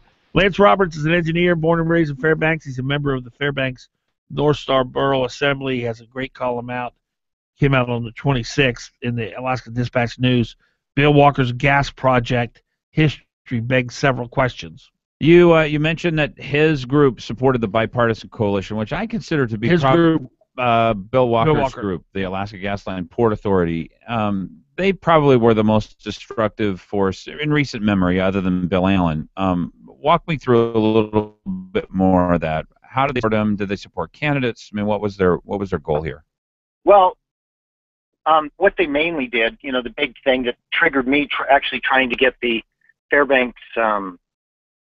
To get them removed, to get the Fairbanks North Shore removed as a member of the Port Authority, which didn't succeed. And by the way, I just want to make sure everyone realizes what I'm speaking here isn't for the Assembly or the Borough or anything. It's my individual opinion. So, but what they did, and I have a scan of this ad that I made, they put an ad in the paper saying how great the bipartisan coalition was, and then pointing out the candidates running for office who would support the bipartisan coalition and those who wouldn't, and bolding the ones that would. And so they put out this political ad designed to influence the election that, frankly, was probably illegal, and nobody made an APA complaint on it, but it wasn't. Well, Lance, let me ask you this. And Bill Walker, former mayor of Valdez, former attorney. Go ahead. Something a lot of people realize. He was mayor of Valdez for like a year before he quit, and his running mate was a mayor for a little while before he quit. So neither of them have finished a political term. Right. And Parnell's finished all his political terms. But he became the city's attorney, and I'm told he's earned somewhere in the neighborhood of $15 million in that capacity. Is that correct? I wouldn't know that number. Okay, well that's what I'm told, and I think we actually verified that with Mr. Walker when he ran last time. But has he ever been open, as far as you know, to anything other than a pipeline through Valdez? Would he be open to a pipeline down through Nikiski? So that's actually one of the problems I have. What I was finishing before we took the break, about leadership is that Parnell was led on this gas line, and when the time came that it was recognized that it wasn't going to work, he switched tacks and he switched around to a gas line in state, and then the producers chose Nikiski. That's the spot they wanted to go to for whatever their reasons are. And Exxon's even bought some land down there, I'm told. Right, or at least they're looking. I don't know if they bought or they're still looking, but that progress is going on. They did EIS all summer. They've made a FERC application. This isn't a study like Walker likes to bring up. This is a project that's moving on. So there's no guarantees, and in fact, Parnell has a backup project, the ASAP project, that's still out there that works on the same route. So it works together with that pipeline. So if the producers pull out, we can still do ASAP. But has Walker come out and said anything about the Nikiski route, or is he dead set on Valdez? No, he has said stuff. So what he has said is that, and this is kind of funny, the day I wrote the article, which is a couple weeks ago on a Friday, I sent it out in the morning to all the papers. That afternoon, an article came out by Walker saying that the gas line concepts that are moving forward right now are fundamentally flawed. Now, he did say in there, and he said since, that, that he doesn't care where the line goes. He just wants to get a line, and he'll support it. But yet he keeps talking about all the problems with the line and how it's not good for Alaska and all this. And it makes me wonder, because remember, that People's Initiative from 2002, technically it's still out there, even though it's outdated and completely irrelevant. It's out there, and he might bring that up and say, hey, the people voted this, and so I'm just going to back this up, and so I'm just doing what the people said. He can justify it that way. By taking it down through Valdez. Yeah, and again, I don't have a problem with Valdez. What I have a problem with is that will delay the pipeline, and the producers don't want it. So you asked me in the beginning about questions. How is somebody, a governor, who's been so adversarial to the oil companies, he's suing on Point Thompson, he was, he tried to stop the oil tax reform that was going on. He's always been fighting against the oil companies. How's he going to negotiate the win-win deal that you have to have in free enterprise to make this work? You can't nationalize and force producers to do what you want. Right. Especially since you're a state and you're not the nation. I guess what I'm looking for, because he's made such great wealth from the city of Valdez, is there still any financial incentive for him to direct this pipeline down through Valdez, or is that? I couldn't tell you if, people have brought up to me, and I have no idea the facts of whether he owns land that the pipeline might cross over, or whether, it might raise values. I have no idea if any of that's true, if there's a direct financial incentive besides legal fees that he might win for this, or his firm might win from this. But it might just be completely, he's just a Valdez guy, and he just wants Valdez to be more successful, and I'm not against him doing that, as long as it's not at the expense of the state. And a delay in building the pipeline is not good for the state. Well, I got a problem with Valdez, and I want you to tell me if my problem with Valdez is reasonable or not. Natural gas liquids, I want an in-state natural gas liquids industry. There's a whole bunch of land in Kenai, and there are a whole bunch of people who are going to need jobs, and if we have to take them to Valdez, I would imagine more of them will go out of state than go in state, because there's just not going to be the population around it, and you got to ship people in anyway.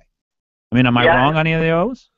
Well, no, I think the biggest point is the amount of land that you need for the kind of facility. I mean, the biggest part of the Alaska LNG project is the liquefaction facility. And you've got this huge facilities that have to be built there, and Valdez is pretty tight for land. I'm not sure how that's going to work. Plus, you had the whole deal with the road getting all flooded and iced over, and the big deal there, and it's not the ideal place for that industry in that regard. Well, if the producers want to take it to Nikiski, follow the money. Those who take the risk, seems like they'd have the best handle on where's the best route. Sure, and there's another good point there. When you talk about risk, when the state of Alaska puts 25%, and that means they're taking 25% of the risk. Well, Bill Walker said that he'd like us to have the 51%, the majority share, so we're in control. Yeah. Well, to go from 25 to 51% at the prices quoted is $12 to $17 billion. Wow. Where are we getting that? Bake sales? Yeah. We're talking maybe with marijuana brownies. we would be able to do bake sales. I'm talking to Lance Robert, who's written a column in the Alaska Dispatch about Bill Walker's gas project, begs several questions. this idea of the Norway model. We hear Walker and the Hickle crowd and Malcolm Jenkins, or was it Malcolm Roberts, and all these guys. They love to go over to Norway, talk about the Norway model. Basically the government owning the pipeline, government controlling the means of productions. How tied to the Norway model is Walker, and what would that mean for Alaska? Well, he seems to be pretty tied to that as far as state ownership. He's always, the biggest quote is the owner state. He's always talking about the state having to be in control and to own things. And there is a few things that I quoted in my article that I could find specific quotes on where he talked about facilities or things that he thought the state could own or control. And I don't have the article in front of me, so I won't try to quote that. But he's definitely always pushed for a much heavier involvement of the state in that industry. Is that good or bad? Well, I don't see it as being good. It's one thing for the state to take a percentage, and I'm not saying that's the best way either, but to take some percentage so that they get the data. People are always complaining, we don't get full data from the oil companies. Well, with this ownership of the gas line, we're going to have this data of how the gas line's being run and the money and all the details. So it gives us a place at the table. It also gives us that fiscal certainty we were talking about by constructing the deal that way. I like it too because it puts 700,000 Alaskans solidly behind this project and pushing forward on it. Sure, absolutely. Ultimately, people need to think about root causes, and this really isn't part of this election, but the fact that all of our problems really are coming about because the people don't own the resources, the state does. Yeah. Unlike North Dakota, where the people own it right. and can make private deals with the oil companies, and they've got this incredible boom. Here, we've got the state trying to make a deal, and it doesn't do a very good job of it. No, you're right. Not a big fan of the owner state. Well, the problem is the Norway model could never happen here either. I mean, the federal government owns the lands offshore. All the stuff in Norway is done offshore. They actually don't have any onshore development at all. So, I mean, it's a totally different situation. We have 3 different levels of courts here. They only have 1 level of court there. Once the federal government is the group that makes the deal. Once that deal is done, no environmentalist can sue. I mean, can you imagine having the benefits of that here, Lance? That would be huge. Oh. So you're voting Parnell, huh? Hey, well, yeah, let me point something out just based on Glen's point there. I hope everyone understands that with the deal that Walker made, you will now have environmentalists sitting at the table in Juneau. He can talk about development all he wants. He made a deal with the environmentalists. What kind of a deal? We'll never know. They now have a seat at the table if he wins.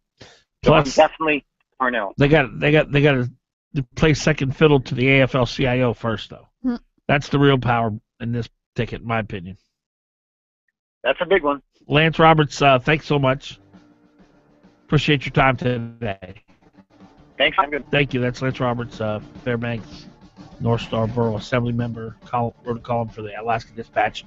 Highly recommended. Bill Walker's gas project history begs several questions. Dan Fagan, Glen Biegel, Bonnie Cameron, 7:58. Dan Fagan, Glen Biegel, Bonnie Cameron, 7:58.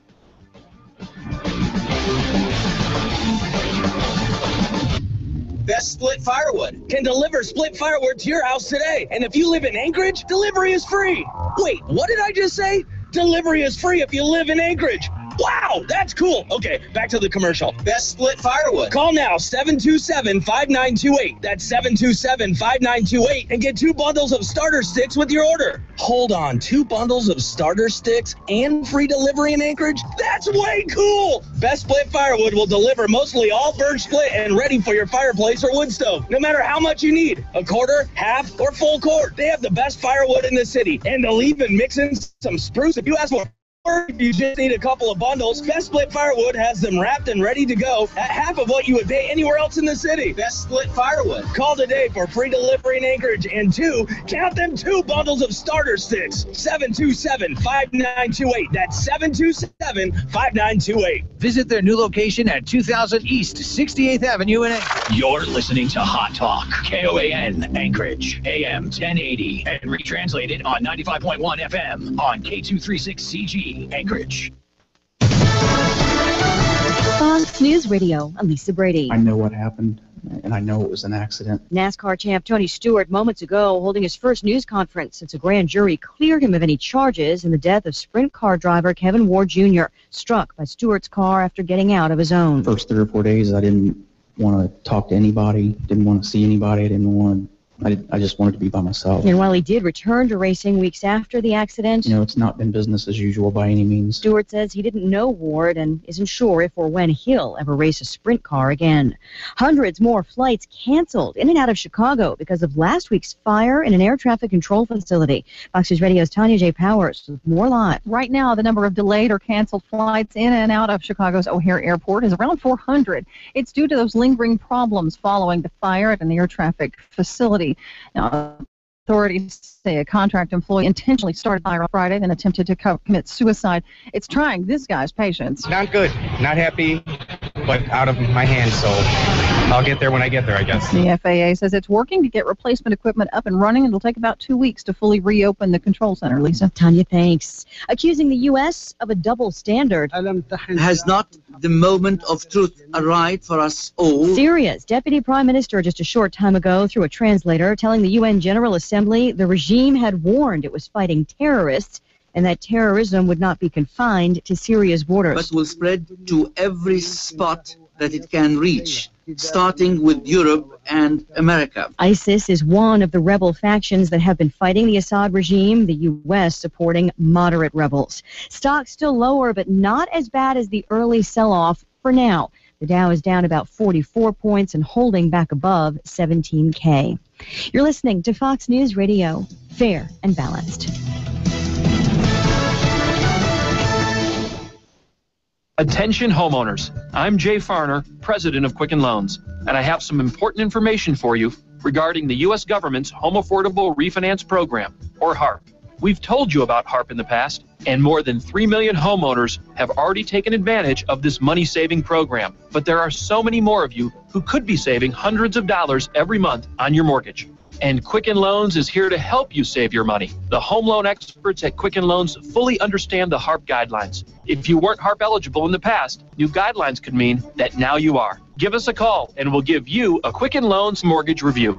It's simple and easy. And for 4 years in a row now, J.D. Power has ranked Quicken Loans highest in the nation in customer satisfaction for primary mortgage origination. Call 800-QUICKEN. That's 800-QUICKEN. Or go to QuickenLoans.com for a mortgage experience that's engineered to amaze. For J.D. Power award information, visit JDPower.com. Payment example excludes taxes and insurance. Calls for cost information. Equal housing lender license in all 50 states. NMLS number 3330. Well, howdy, I'm Nick Worthington, Ford Giant, Worthington Ford. And folks, we're having a huge sale. Right now, you can get friends and neighbors pricing automatically on these beautiful new 2014s. That's the official pricing set by Ford. And you can use your PFD today. Look, here's a Ford Excursion, just $12,900. And here's a Lincoln Navigator, just $12,900. Or how about a Mazda 3 for $69,500? Or a Ford Focus for just $49,500. And remember, you can use your PFD today. And if you're looking for a new Ford, Friends and Neighbors pricing could save you a lot. This is your chance to automatically qualify for Ford's Friends and Neighbors pricing, so don't miss it. Plus, if you've got a trade-in, we need it. Push, pull, or drag it in, and we'll give you top dollar. Everyone qualifies for this special offer, so hurry on in to Giant Worthington Ford on Gamble. Stock number 03 Focus 1435378, 04 Excursion Q09528, 07 Navigator 1439708, 05 Mazda 3 1435388. Friends and Neighbors pricing excludes Raptor, MKC, and Fleet deals. On approved credit, subject to prior sale. See dealer for details. Ends 10/2/2014. In Washington, Mark Begich has voted with Barack Obama 97% of the time, adding trillions to the national debt, casting the deciding vote for Obamacare, and protecting Obama's executive amnesty for illegal immigrants. Alaska needs a senator who will fight back against Obama's agenda. As our Attorney General, Dan Sullivan sued to stop Obamacare and defended our Second Amendment rights. As Alaska's DNR commissioner, Sullivan stood down Obama's EPA, unleashed new energy production, and create Alaskan jobs. Now Sullivan is running for the U.S. Senate to stop the Washington big spenders from bankrupting America. Sullivan will cut wasteful spending and support a balanced budget amendment. And Dan Sullivan is pro-life. He'll protect life while fighting to repeal Obamacare. Dan Sullivan, strong leadership for Alaska. I'm Dan Sullivan. I'm running for the U.S. Senate, and I approve this message. Paid for by Sullivan for U.S. Senate. Why is A&A the shop, Alaska's independent Subaru specialist? How is it they've been voted the best shop in Anchorage not once but 6 times? Well, it's pretty simple. They offer the best warranty in the business. If they work on your Subaru, you're going to get a 3-year, 36,000-mile warranty on both parts and labor. That's unheard of. A&A the shop deals exclusively with Subarus, and they also offer $35 oil changes. All their technicians are ASE certified. Call A&A the shop for an appointment. 562-3919 in Anchorage and 696-2096 in Eagle River. When I grew up, I wanted to be a pro basketball player. An elementary school teacher. Oh, an Olympic gymnast. No matter what dream you choose or where you are in life, your local Country Financial representative offers helpful advice on everything from auto and home insurance to financial planning, education to retirement, and business insurance too, so that you can continue to grow and dream. For more information, visit countryfinancial.com or call 1-866-COUNTRY. Country Financial. Grow your own way.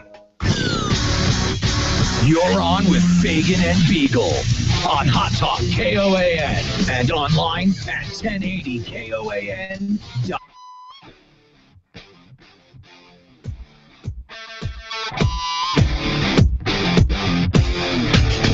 8:06, brand new work week, Monday. Welcome. September 29th. Dan Fagan, Glen Biegel, Bonnie Cameron, Country Financial, Mike Daniels and his team. They have 13 locations in Alaska. And Alaskans have been trusting them for years to help them get to retirement, worry-free retirement, not having to get a second job or a greeter at Walmart retirement. You know, you work so hard, you play by the rules, you do the right things. Well, Mike Daniels and his team, they can put you on a track that you're not going to have to worry about your retirement years. You can enjoy them with your significant other. Take the trips you've always dreamed of. Spend time with the grandkids, not having to worry about finances. That's the American dream. Why not rely on Country Financial, Mike Daniels and his team? This is what they do. They've been helping Alaskans for years, getting from point A to point B. Point B being retirement. Worry-free. Here's the number, 866-COUNTRY. 866-COUNTRY. Country, of course, is spelled COUNTRY. We're sitting here trying to do an important interview with Lance, what's his name, Roberts? Yeah. I thought he was a brilliant man. And Glenn, you're asking him some very insightful questions. Why is Bonnie laughing? I don't know.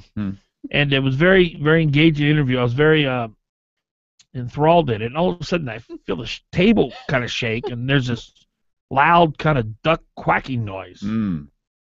And I look over at Bonnie, and she's all red in the face, and giggling like a little schoolgirl. And all of a sudden, there's kind of an odor in the room. A little embarrassing. It was the chair. It's a chair. What do you mean the chair? I work with 6-year-olds, people. That's what I do. I work with 6-year-old boys. I'm going to give Dan a noogie later.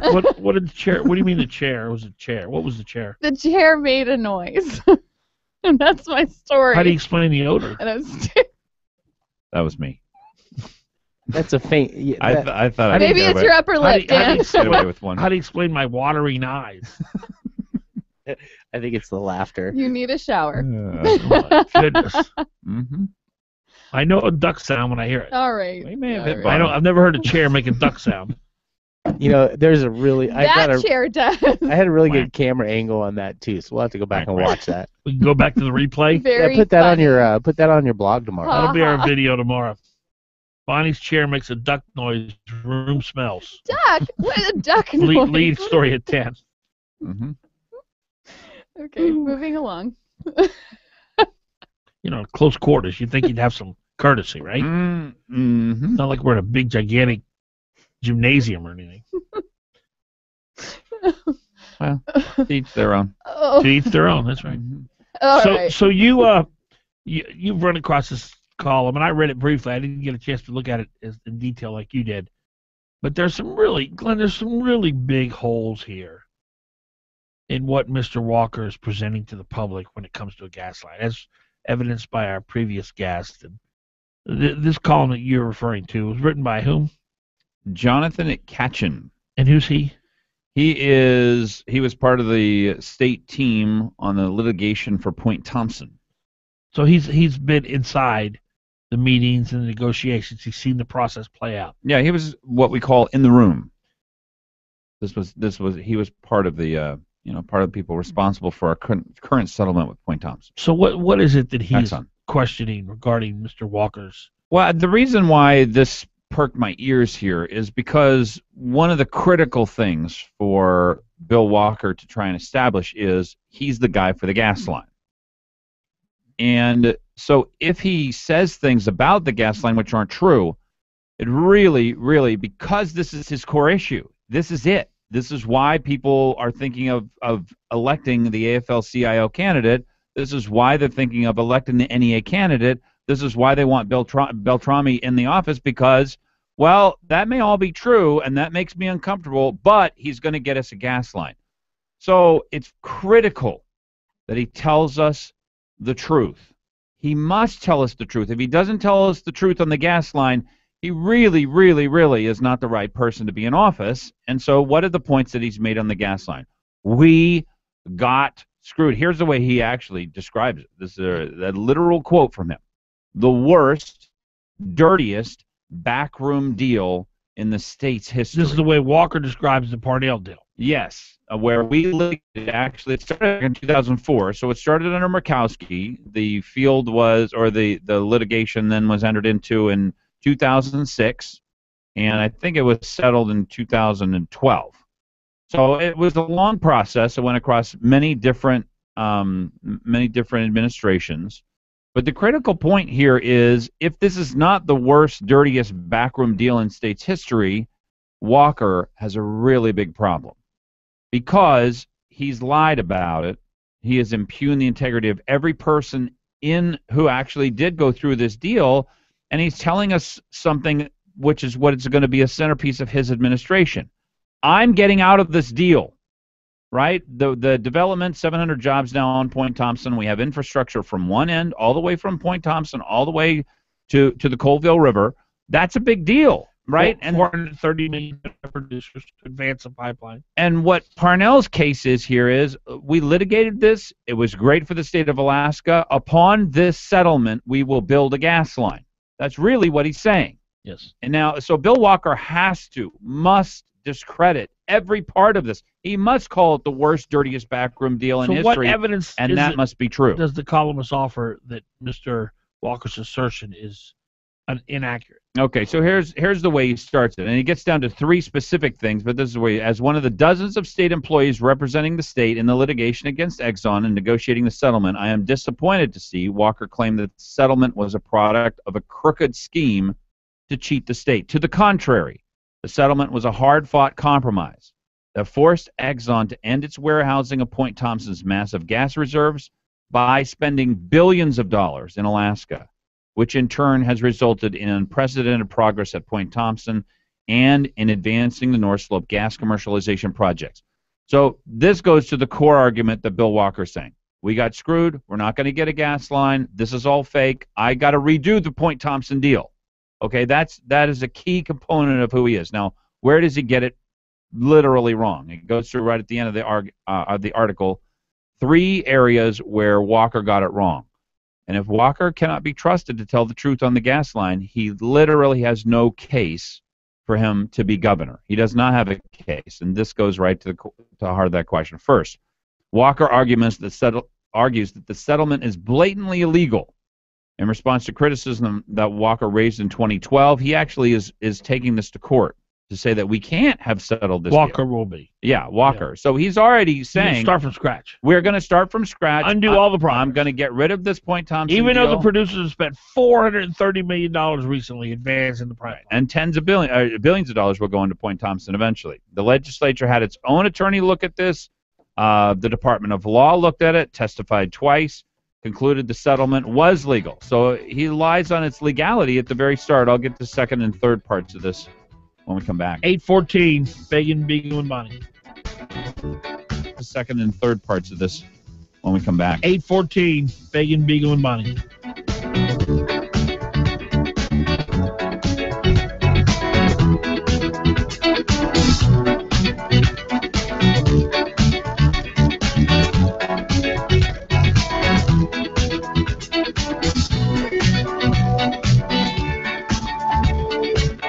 Don't just sit there. Give them a call. 569-1080. Join the conversation. KOAN. Is your IT department burdened with first-line support calls about printer jams and broken printers? Are individual departments purchasing expensive printer cartridges that vary in office supply budgets? Is your printer support strategy really a printer replacement plan? Let Alaska Enterprise Solutions show you how to reduce those high print costs. AES is a Xerox professional agency in Alaska with worldwide support behind them. You can reach us at aesalaska.com or 561-5100. It's said that character is what you do when no one is watching. If that's the case, then Senator Kathy Giesel has the sort of character that is needed in Juneau. Away from the photo ops or flashy media events, Kathy Giesel hits the books just like she did in nursing school. For the past 4 years, Senator Giesel has worked hard for you, studying the impact of greater access to immunizations for Alaska's kids, crafting legislation that frees up business owners to expand and hire more Alaskans, and working to improve the infrastructure like roads and schools. Not just for this generation, but for generations of Alaskans to come. This election is more than just about promises or bullets. It's about sending the right person to Juneau with the character to act on behalf of us when we can't watch. We need someone with the character to do the hard work when no one is watching, to make decisions we can trust. We need to re-elect Senator Kathy Giesel. Paid for by re-elect Senator Kathy Giesel for Senate. 12701 Ridgewood Road, Anchorage, Alaska, 99516.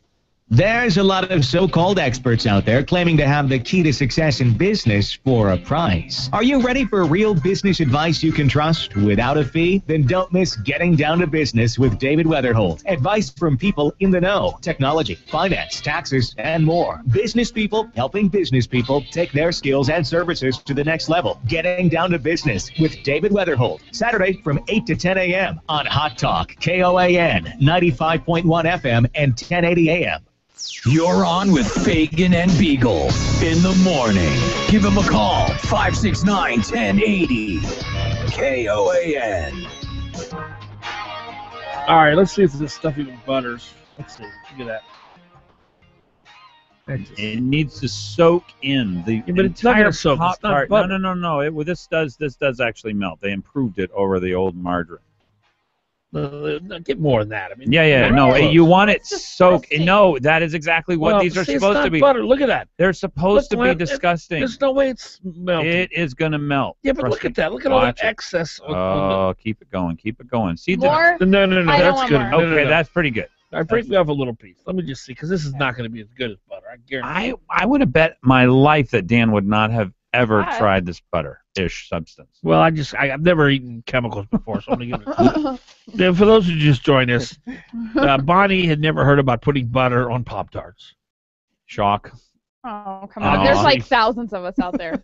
So Brian, our producer, brought Pop-Tarts, but unfortunately he brought Golden vegetable soft. oil instead of butter, but we're going to try it because at least it's better than nothing. I'm going to try this. This is the first time I've ever had margarine in my life. Ever? Oh. First of all, it's very tasty, but there's no way that's compared to butter. No, it's not as good as butter on these, for sure. It tastes like a biscuit. A biscuit. It does.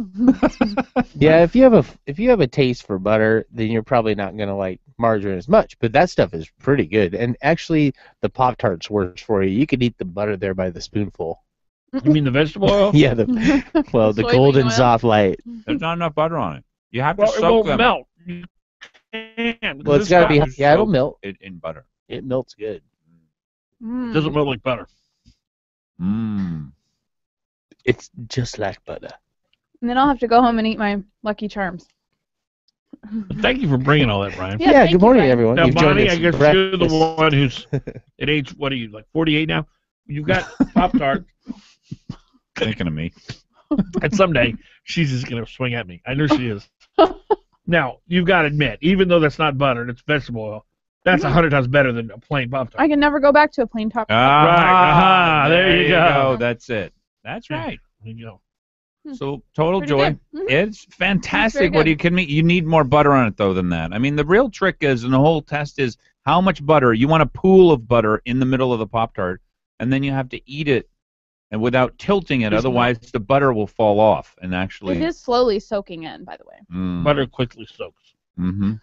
Big difference. Well, yeah, the problem I have with butter is it's sometimes unless you have left it out overnight for it to soften, you can't spread that Yeah, stuff. that's very frustrating. You just leave No, it. if you eat the Pop-Tart adequately. By the way, these are first world problems. Yeah. These are first world problems. We We are a stick very of butter, fortunate. We have a stick of butter out all the time. You know, I guess, and that's because we use up butter pretty quick. I guess other people only keep And you butter eat in the real fridge. butter. Real butter. Yeah, Mm. of course. So you're an American family. American. My mother will not touch butter. What?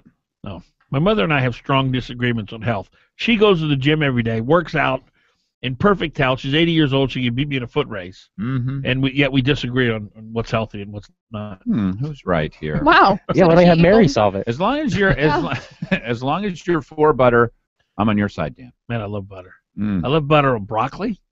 Yeah. I love butter. You know what I really love? Oh, you want to know what I love? And my mother likes for me to eat vegetables, but she doesn't like this. And my grandmother taught me, her mother, you take bacon, you cook bacon. Starting well. You had And me then- at bacon. And then you have the grease left over from the bacon. Mhm. Yeah. And you take green beans Mhm. and you cook them in the bacon grease. You can do that with eggs too, and just flip it over the egg and cook the egg. never done that. Oh, it's so good. And then you throw some butter in there too. So you got bacon grease, butter, and green beans. Let me tell you something. Bacon anything. Oh, It's like a Paula Deen show here. This weekend I had bacon wrapped water chestnuts with a barbecue sauce all over them. Oh, they were so good. Mm. Very All right. So you were talking about your pipeline over here. Bill Walker's right. I don't know that. The I don't know that we important can things.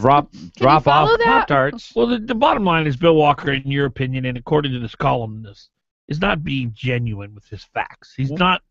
His facts seem to be in great dispute. It is critical for him to convince people to vote for him that he's the only person to get a gas line. And one of the things that is required for that is he must be truthful. He must be honest, because this is the part where a politician generally will stray from the truth when they know that this is what it takes for me to get elected. Do you believe, up to this point, the things that have come out of Bill Walker's mouth regarding the pipeline have been truthful? He wants people who are going to buy the gas to fund the line. And who do we have in here from Parnell's administration? Joe Balash. Joe DNR. Balash. He said Commission. the thing that Bill Walker is not telling you is they're going to want a really good deal. They being the customers. They'd be the customers if they're going to fund the line. And he said they could fund the line, right? But they're going to want a super duper deal, essentially. Price. And here's the part that Bill Walker hasn't told us. First of all, how much is that going to cost us? Secondly, if they build the line with their money, we're not 51% owners of the line.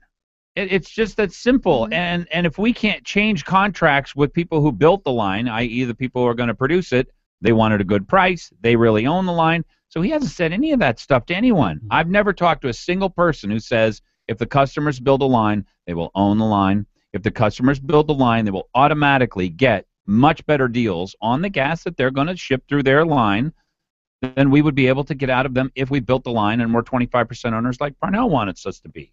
So I've never heard anybody say any of that stuff. So if you say, has he been honest? Well, he hasn't told us the whole story, and I've never heard any of his supporters say the things that I just said.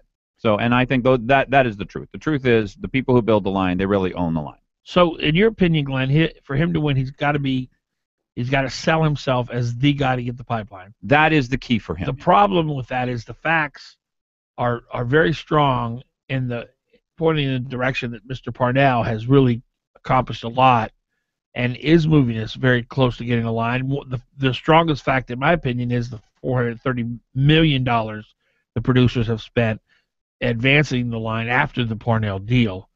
So that would be the one. So if he can't convince people that I'm going to get you the line, what else does he have? Unity? He can't, because he talks about Brad Keithley's all excited about Bill Walker because Bill Walker said, yes, I'm for a sustainable budget. Like he's going to say the opposite. But he's going to answer to Vince Beltrami, big government Vince. I would love to hear the last time an NEA-backed candidate, like Bill Walker is, cut the budget. I'd like to hear it. I would like to hear that. Okay, why don't you prove to me that this is a real ticket, that this unity ticket with the AFL-CIO on one side of the table and the NEA on the other side of the table and Vince Beltrami in the middle of the table and Bill Walker trying to figure out who he's going to serve. Oh, is it Alaskans or is it somebody else? I will tell you the number one reason I would not vote for Bill Walker. It's not that he will go to war with oil industry. He wants to undo this Exxon settlement. He'll undo the Exxon settlement. He'll kill the gas line. He'll tax us to oblivion. The union members will get gazillions and gazillions of more dollars, be a lot more government, a lot more union members. But the biggest reason that I believe we should not elect Bill Walker is because he will bring back the bleeding that the PERS and TERS unfunded liability had. If he can get enough legislators to go along, we've stopped that bleeding, in like early 2000s? 2001, I think. Yeah, it was Ben Stevens and Frank Murkowski together did it. And John Harris was speaker. Actually, it was Pete Cott, I think, was speaker. And Walker because Walker's going to do whatever Beltrami And that's says. really the question that Keithley should be asking Bill Walker. Okay, you cannot be for sustainable budgets if you are for unsustainable retirement system. Right. Period. I mean, it's just that simple. Have you ever heard Bill Walker say anything that would displease the unions? No, he's a union-backed candidate. What do you mean? Like what? Like, I want to rein in secondary education. He's for project labor agreements, which are going to guarantee us out-of-state union members are going to get jobs before state. Alaskans. I'm for a right-to-work state. He said anything like that. No. Well, no politician will say that. No, some have. Oh, no. Dan Sullivan, the mayor, will say it. Oh, will he? Okay, I don't even know. And he's going to get us that, too. Yeah, I do believe that's true. And not that there won't be unions after that. It's just that you won't be able to force someone who doesn't want to join a union to join a union. Or to pay cash. I think that's really important for people to know the difference there. So if Walker's a shill of big union, and big union is at the forefront of growing government on a state, federal level, city level, everywhere, why is it that people haven't made that connection yet? Why is it that Brad Keithley, a guy who's supposed to be intelligent, hasn't been able to connect the dots there? Just because Bill Walker says, I'm for a sustainable budget, but yet Vince Beltrami's my boss. Yeah. Don't you think that Bill Walker, Brad Keithley, that he has something against Parnell? I think it's personal. I'm totally speculating there, but it just doesn't make sense. Parnell has cut the operating budget 3 years in a row. That's unheard of in state and history. The capital budget 4 years in a row. It's unheard of. Mm-hmm. And yet like going after a guy like Lance Pruitt. I think that is a message to leadership, Republican leadership, that he wants things to change. I mean, if this is not all about him, let's just give him the benefit of the doubt and say, you know, his condo burned down last week. That is the strangest, odd coincidence. Did you know that? What? Yep. Did you know that? I read the story, though, and I couldn't make heads or tails of the story. Yeah. Because it seemed like in one part of the story he was actually in the residence, and he said, well, I just thought that my batteries were out because all my smoke detectors were going off. But then his neighbor came in and said, hey, dude, there's smoke and there's fire. What are you doing about it? And that's when he realized. So was he there, and were his fire alarms going off, and he just didn't understand that they weren't letting him know that they were out of a battery? Miss Sleuth over here. No, I totally agree. Nancy Drew. Yeah, that's very strange. Totally. Here's the bad thing. Is there were firefighters harmed in this. Really? Yeah. So what are you saying? It's strange. I have not heard anything about this. What are you insinuating here?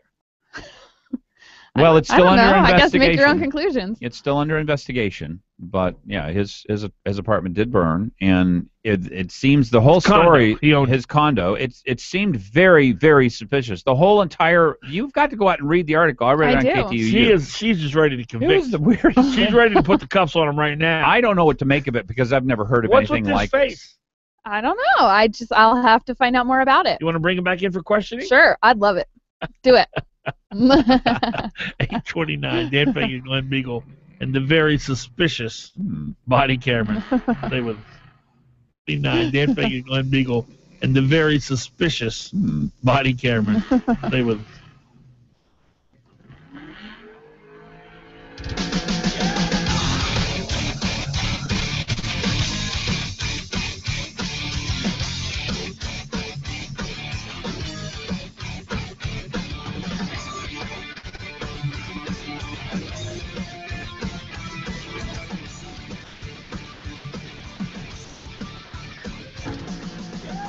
You're on with Fagan and Biegel. Give them a call. 569-1080. KOAN. Local news brought to you by Jansen Funeral Homes, Jansen's Evergreen Memorial Chapel, Jansen's Alaska Cremation Center, and Jansen's Eagle River Funeral Home. Jansen Funeral Homes, where just like family, they're there when you need them. With KOAN News, I'm Ann Kenda. Analysts say the Alaska Permanent Fund is increasing its direct investments in oil and gas companies, looking to bolster profits even more for the $51 billion fund. Anchorage police are looking for a few good women, as we hear from Greg Lamphere. Police recruiters attended a women's expo at Sullivan Arena this weekend to spread the word that the Anchorage police force is looking for women to apply for law enforcement jobs. The Anchorage police force is currently 14% female, which is the highest percentage among Alaska police departments. Recruiters are hoping to move that number higher in 2015. The Alaska State Fair has hired a new general manager. Jerome Hurdle, who's currently a fairgrounds manager in South Dakota, will start the job in December. That's your Hot Talk News Update.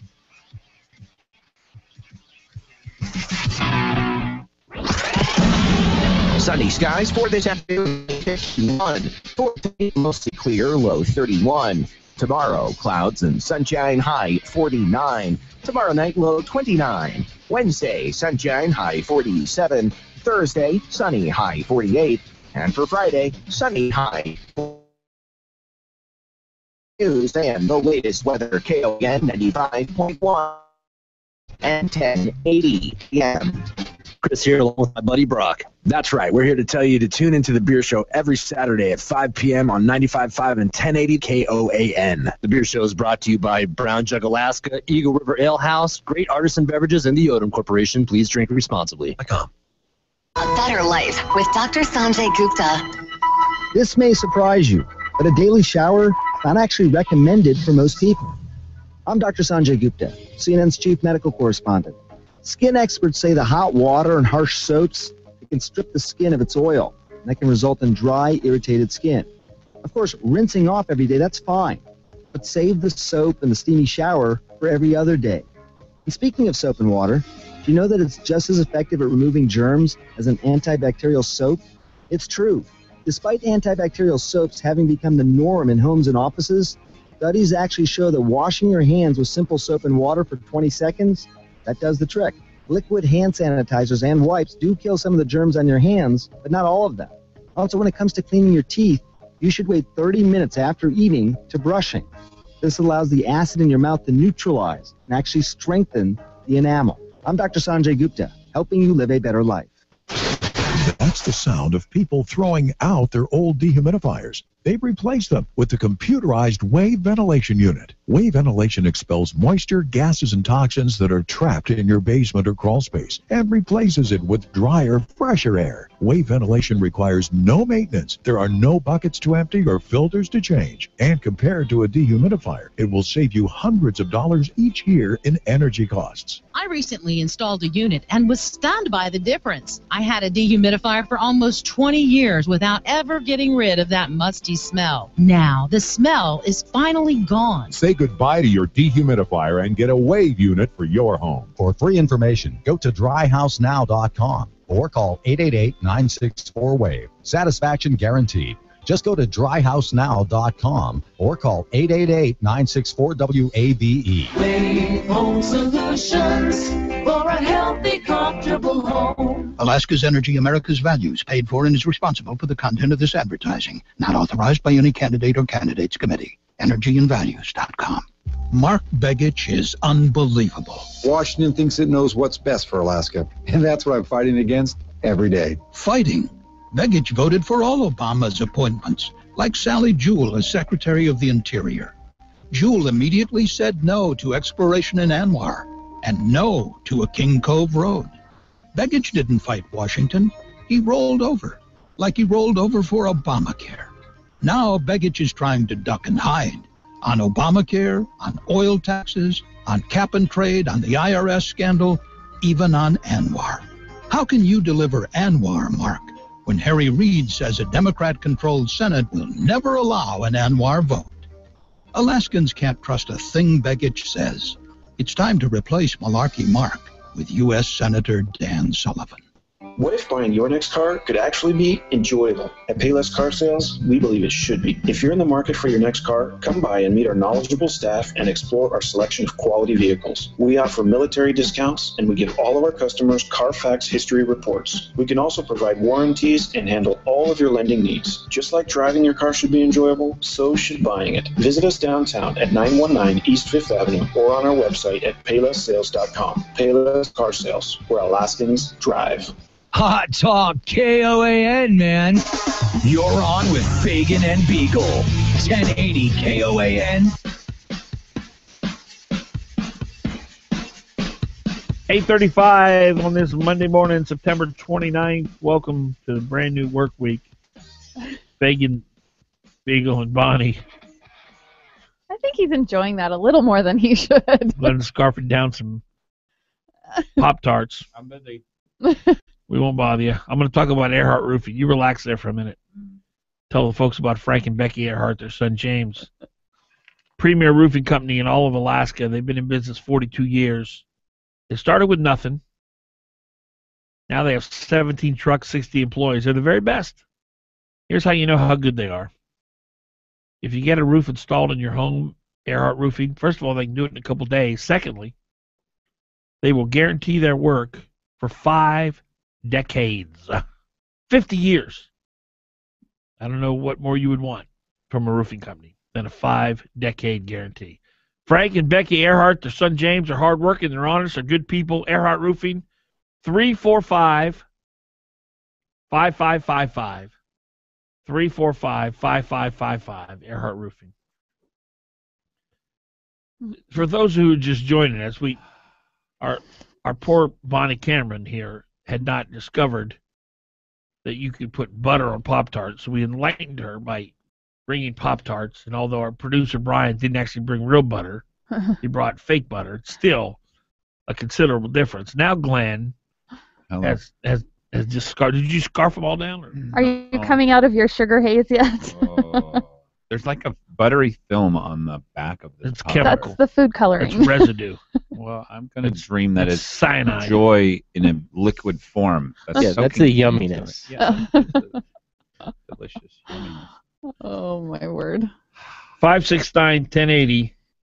569-1080. We're happy to welcome our old friend, State Senator John Coghill. The board says Jack Coghill. That would be your dad, right? That is my dad. Yeah, okay. I'm going to go ahead and go with John then. How are you, sir? Doing very well. I will answer to Jack, hey, you, and all kinds of things like that. But I am doing well. Woke up this morning with a light dusting of snow on the top of my car. Oh, no. It's that time. Last couple of days in September, and here we go. No. We don't even have termination dust on our mountains down here. How do you like that? It was warmer this morning, too. We didn't feel cold at all. I just came to the realization, Senator, that people actually lived in Fairbanks in the winter. I didn't know people lived up there in the winter. Yeah. Well, I love it, but this is the time of the year that my wife begins to wonder, So, yeah. You get out much in the winter? Well, you get down to Juneau for 3 months at least, right? Yeah, I mean, up here during the cold part of the winter, the snow kind of squeaks when you walk on it, and when you go down to Juneau, it sloshes. Oh, my goodness. Now, let me ask you about that. You were born and raised up there, weren't you? I was, yeah. Born here right in Fairbanks, St. Joseph Hospital, 1950. Because for a lot of people in, say, Anchorage, and Anchorage, of course, is much milder, they can't begin to understand making it through a Fairbanks winter. How do people up there deal with the extreme cold and darkness? Quite often, Dan. By the way, welcome back. Oh, thank you.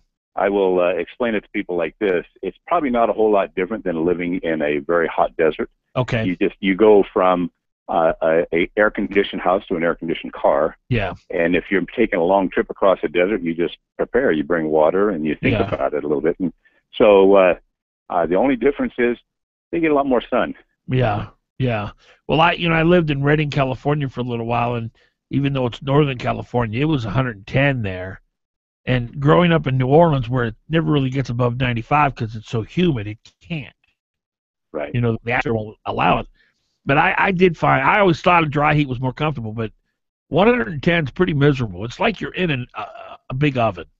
Yeah, there is a difference, for example, in Anchorage even, because of the water, your temperature is a little more moderate than it is here in Fairbanks. Right. But we have some very hot summers, and with the dry cold, it doesn't penetrate the bone as fast. Now, it can catch up with you, so you don't want to. You want to respect it, but I enjoy it. The dark is probably the toughest part. Yeah. And you just have to power your way through it by making sure you get out, you exercise, you do things. So mid-December, what is it? When's it get light? When's it get dark? Well, during Christmas time, during the shortest days of the year, about 3 hours of twilight is about what you're going to get. And if it's cloudy, it's not even good twilight. So we're descending into it now. The sun is just now popping out of the sky here. Yeah. So we're probably 8:30 to 9 right now. Okay. Hey, we've heard a lot about the political scene. Talking to Senator John Cogman. Yeah. And what's your take on the Senate race? What do you think is going to happen here? How do you think people are going to make their decision? Unfortunately, it's not going to be through the ad campaigns, I don't think, because people will get tired of that. I just got to believe that. I think those of us in Alaska just don't like the bantering. But the people who make the money consulting say that it works, and I'm hoping us in Alaska will prove that wrong. What you do is you try to go to their basic philosophy. You look at their records as best you can. And, of course, I'm a conservative man, and, Mark Begich is not a conservative, so... Far from it, huh? Yeah, and so he doesn't get my vote, and I'm hoping people pay attention to that big picture part of it, because you can sound really good, but your actions really are what you got to look at. How do you line it up on the governor's race? Well, of course, I'm a conservative, and I like Sean Parnell. I was reading a quote the other day that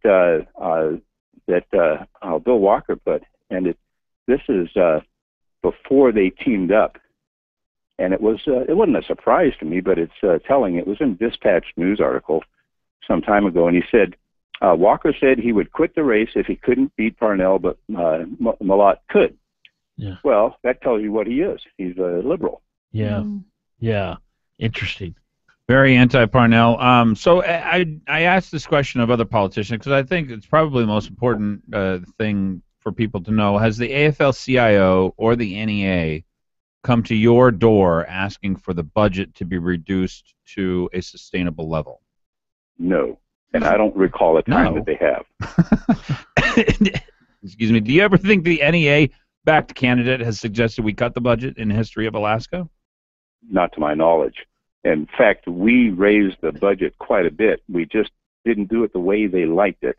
So they are now complaining that we didn't give enough. Although others will complain we're not cutting the budget enough, we did actually fund education very significantly. And it's just that we increased charter schools. We gave more choices to parents as best we could, and as far as we could go without changing the Constitution. So we took care of those 98% or 95% that are in those schools, but we held some accountability.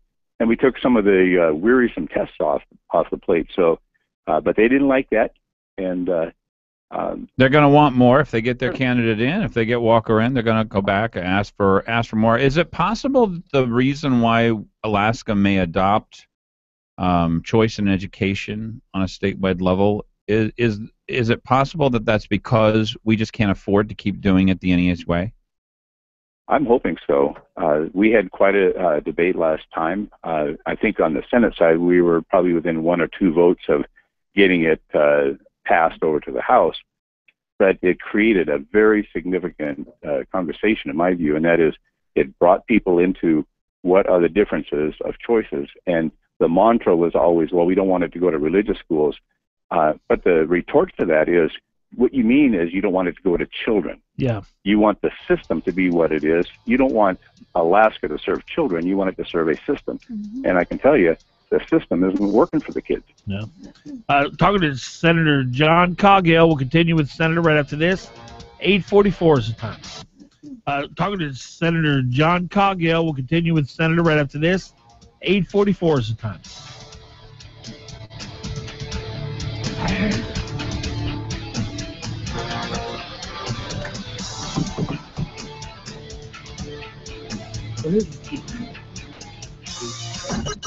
Fagan and Biegel on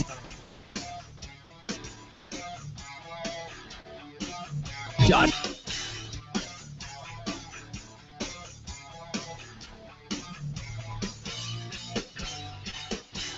Class. That interruption is at least tolerable. With the most luxurious interior in its class and an innovative touchpad, the all-new 2015 C-Class is as exciting to experience standing still as it is in motion.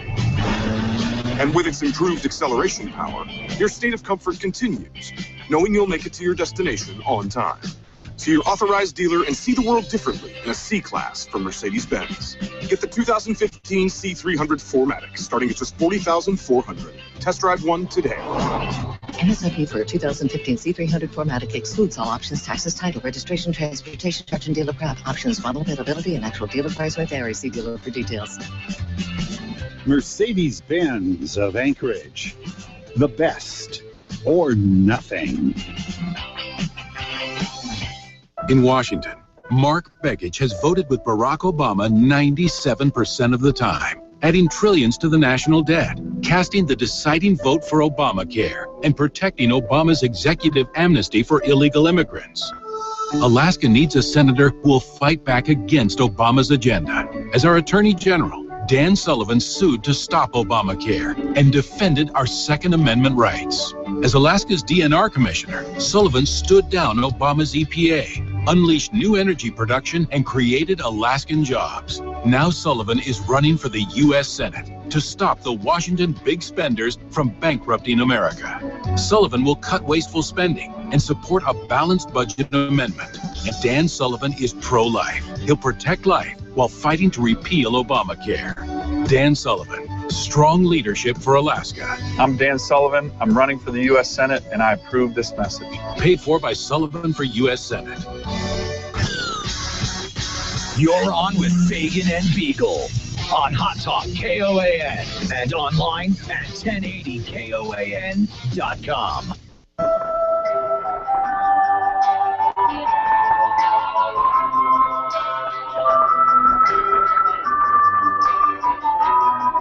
All right, it's 8:47. You want to feel good? You want to live a pain-free life? It's within your reach. Go see the folks at Chugach Chiropractic. Dr. Myron Swigert and his team. They're all about using natural solutions to help you reduce pain in your life. It's possible. Some in the medical community will tell you, no, you got to go under the knife. No, not always. Many a folk has gone to Chugach Chiropractic and walked out of there healthier, feeling better, thinner, lost weight. The team at Chugach Chiropractic, Dr. Myron Swigert, they can do it for you. Both Glenn and I can testify to it. Here's their number. Give them a call. 694-9224. 694-9224. Chugach Chiropractic. Talking to State Senator John Coghill. Senator, I want to read something that Brad Keithley wrote about the budget, and I'll just read it verbatim from his Facebook page. He says that the governor signed back-to-back the two largest deficit budgets in state history. $1.9 billion in the red in FY 2014, an estimated $1.6 billion in the red in fiscal year 2015, which will blow up to $2.5 billion if oil prices remain at the same levels. Is that accurate? The numbers probably could be accurate, but the way he portrays them, I don't think is. Well, give us the other side of the story then. Remember, the price and volume of oil have a big to do with our budget. Right. That's number one. And secondly, we were paying off some debt when we had the money to pay it off. For example, $3 billion into the account that is taking care of our retired people. Right. I mean, $3 billion. Come on. So that's included in his numbers. Absolutely. See, that is so deceptive on his behalf, isn't it? Yeah, absolutely. And there were some projects started under the previous legislature that he honored, and he's an honorable man. Yeah. For example, $200 million for 2 buildings, one at University Anchorage and one at University Fairbanks, $100 million apiece. Those were started by really the Senate under the bipartisan working group, probably both needed, but also very good budget-busting bills. You would not say, though, I know you're a fiscal conservative, I know you're a social conservative, you would not say that you're satisfied with the level of state spending right now, are you? No, government spending is still very high. For example, probably the 2 biggest places where we spend money the most, education. That's why we had to get the money closest to the parent, because let them make some decisions that will change the dynamics of how we spend for education. The other thing is, $2.7 billion, $27,000 million go to our health and social services world. And part of that is, how do you get an economy going so you don't have so many people on welfare? But the healthcare costs for the poor and the working poor is going to drive us off the edge. That has to change. So I think this governor, to his credit, he started a Medicaid working task force trying to figure out where can we reform that. But remember, it's a federal program that demands state partnership. And if we don't stand up to the federal government, this is going to happen over and over and over again. So whether it's Obamacare, whether it's Medicaid or its expansion, we can't afford it. We just can't afford to keep doing what we've been doing. The better thing to do is to let the private economy move forward, create jobs, get people with health. By the way, this year we're going to vote on 3 issues, right? The marijuana issue, which is going to be counterproductive to an economy, I can tell you. Oh, my goodness. We're going to say the legislature gets to review things after it's gone through the whole permitting process, the deal out there in western Alaska. Right. That politicizes it so high. Can you imagine? Well, there's no way anybody's going to invest in mining. And the minimum wage, although it's not going to be, say, a big effective deal, the philosophy is wrong in that you're saying the law has to tell you what you're going to get paid. Right. And I can tell you, you look at the way the unions want this, they want a living wage. It's not the minimum wage they're looking for. Yes. So, folks, I'd say no, no, no. Yeah, absolutely. 569-1080 is the number if you'd like to speak to State Senator John Coghill. 569-1080. Mike, you're on with Senator Coghill. Hey, Senator Coghill, this is Mike. Really quick question. Are you going to bring back in this next session the concealed carry at University of Alaska, or has that been dropped? Because the president of the UA flat out, I mean, as far as I'm concerned, flat out lied, because I have seen since then that there's like 9 colleges across the nation that allow concealed carry, and he was saying that nobody does it across the nation, and I think the only thing that he acknowledged was Utah, and there's a whole lot more than that. I'm always reluctant to make promises, but the philosophy still remains the same. So if I can get support to get it up, I will. And with the terrorism going on in this world, I can tell you, if people are left to the place where in gun-free zones, guess who's going to go there? The people who want to kill people. Yeah. So right. I'd say it's time for us to wake up and say our Second Amendment rights were there for our protection, not for hunting and fishing. They were there to keep us from people who want to do us harm. Responsibly, I'm sure you're going to have Dunleavy and Bill Stoltz backing on that when Bill becomes senator. Yeah. No, I had good support, but I left it to concealed carry, which allowed it for registration and everything. I was getting pushed back on that, and I just didn't know how to get all the answers in. So keep posted, and if you have good input, I'm open to it. You'll get it. Thank you. Thank you. Talking to Senator John Coghill. No Mike? No. Oh, There we go. Hey, Senator Coghill, thanks for being on the program here today. Tell me about 25% ownership in the gas line. Good idea, bad idea, and where you think the gas line's headed. It's probably a good idea. A lot of it depends on what kind of deals you can cut with it to make sure that we get our best value out of it. So I'm open to the discussion on it. There's several times where public-private partnerships have worked, and so I'm open to this if it gets that resource to market. The way I understand it, it's marginal at best. I can tell you this, though, that here's a reluctance on my part.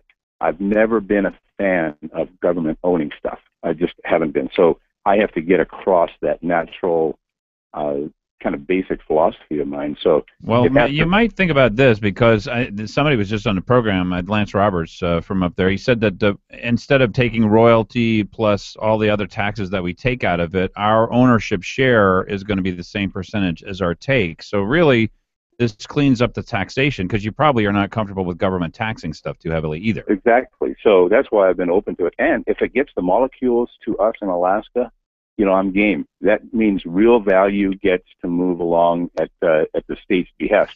So I've been open to it. How big of a deal is I know the prices of energy up there in the winter are just, I don't see how you guys pay for that up there. Are people hopeful that this gas line will help relieve that? Yes, they're actually hopeful and impatient. Well, I would think that would mean that Mr. Parnell would be doing pretty well in Fairbanks, huh? I don't know that he has rung the bell up here by unanimous support. There's a lot of people up here that like Walker's idea of going to Valdez. Yeah. But this is just my observation. Walker is a very good salesman, but has a hard time delivering. Parnell is good at delivering and lousy at sales. That's pretty much dead on. That's pretty much dead on. I can't argue with that. Walker says there's a response to Bill Walker's piece by Jonathan Katchen in the Alaska Dispatch News today. I don't know if you saw it. Walker's comments on Point Thompson's settlement missed the mark. He called the deal with Exxon to get Point Thompson done the worst, dirtiest backroom deal in state's history. And at the end of the piece, they walk through 3 places where Walker actually literally gets his arguments wrong. The second one I think is important. And that is that Exxon can lock up the field until 2030 by producing only 10,000 barrels a day. True or not true?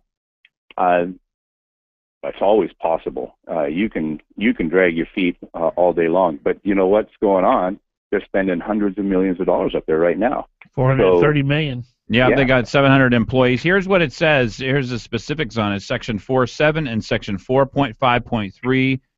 Says Exxon will lose acreage in 2018 and 2019 if it does not submit additional plans. So even that case is wrong. Well, they can drag their feet up to that point and then maybe take it to court and hold it up a little longer. But you see, that's the difference between looking at, say, a technicality of the law and actually what is going on. And what's actually going on is they're honoring their agreement.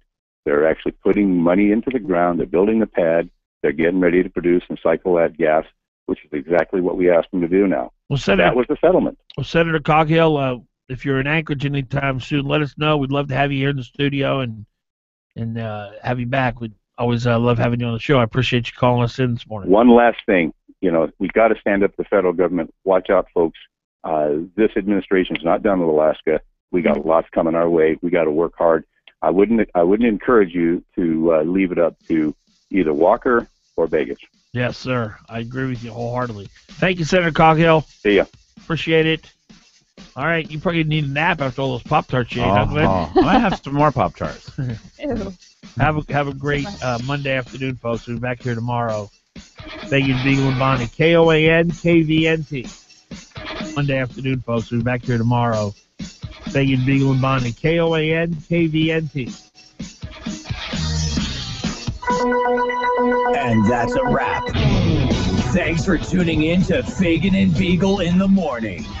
Be sure to catch them every weekday morning from 6 to 9 a.m. on Hot Talk KOAN 95.1 FM, 1080 a.m. and online at 1080KOAN.com.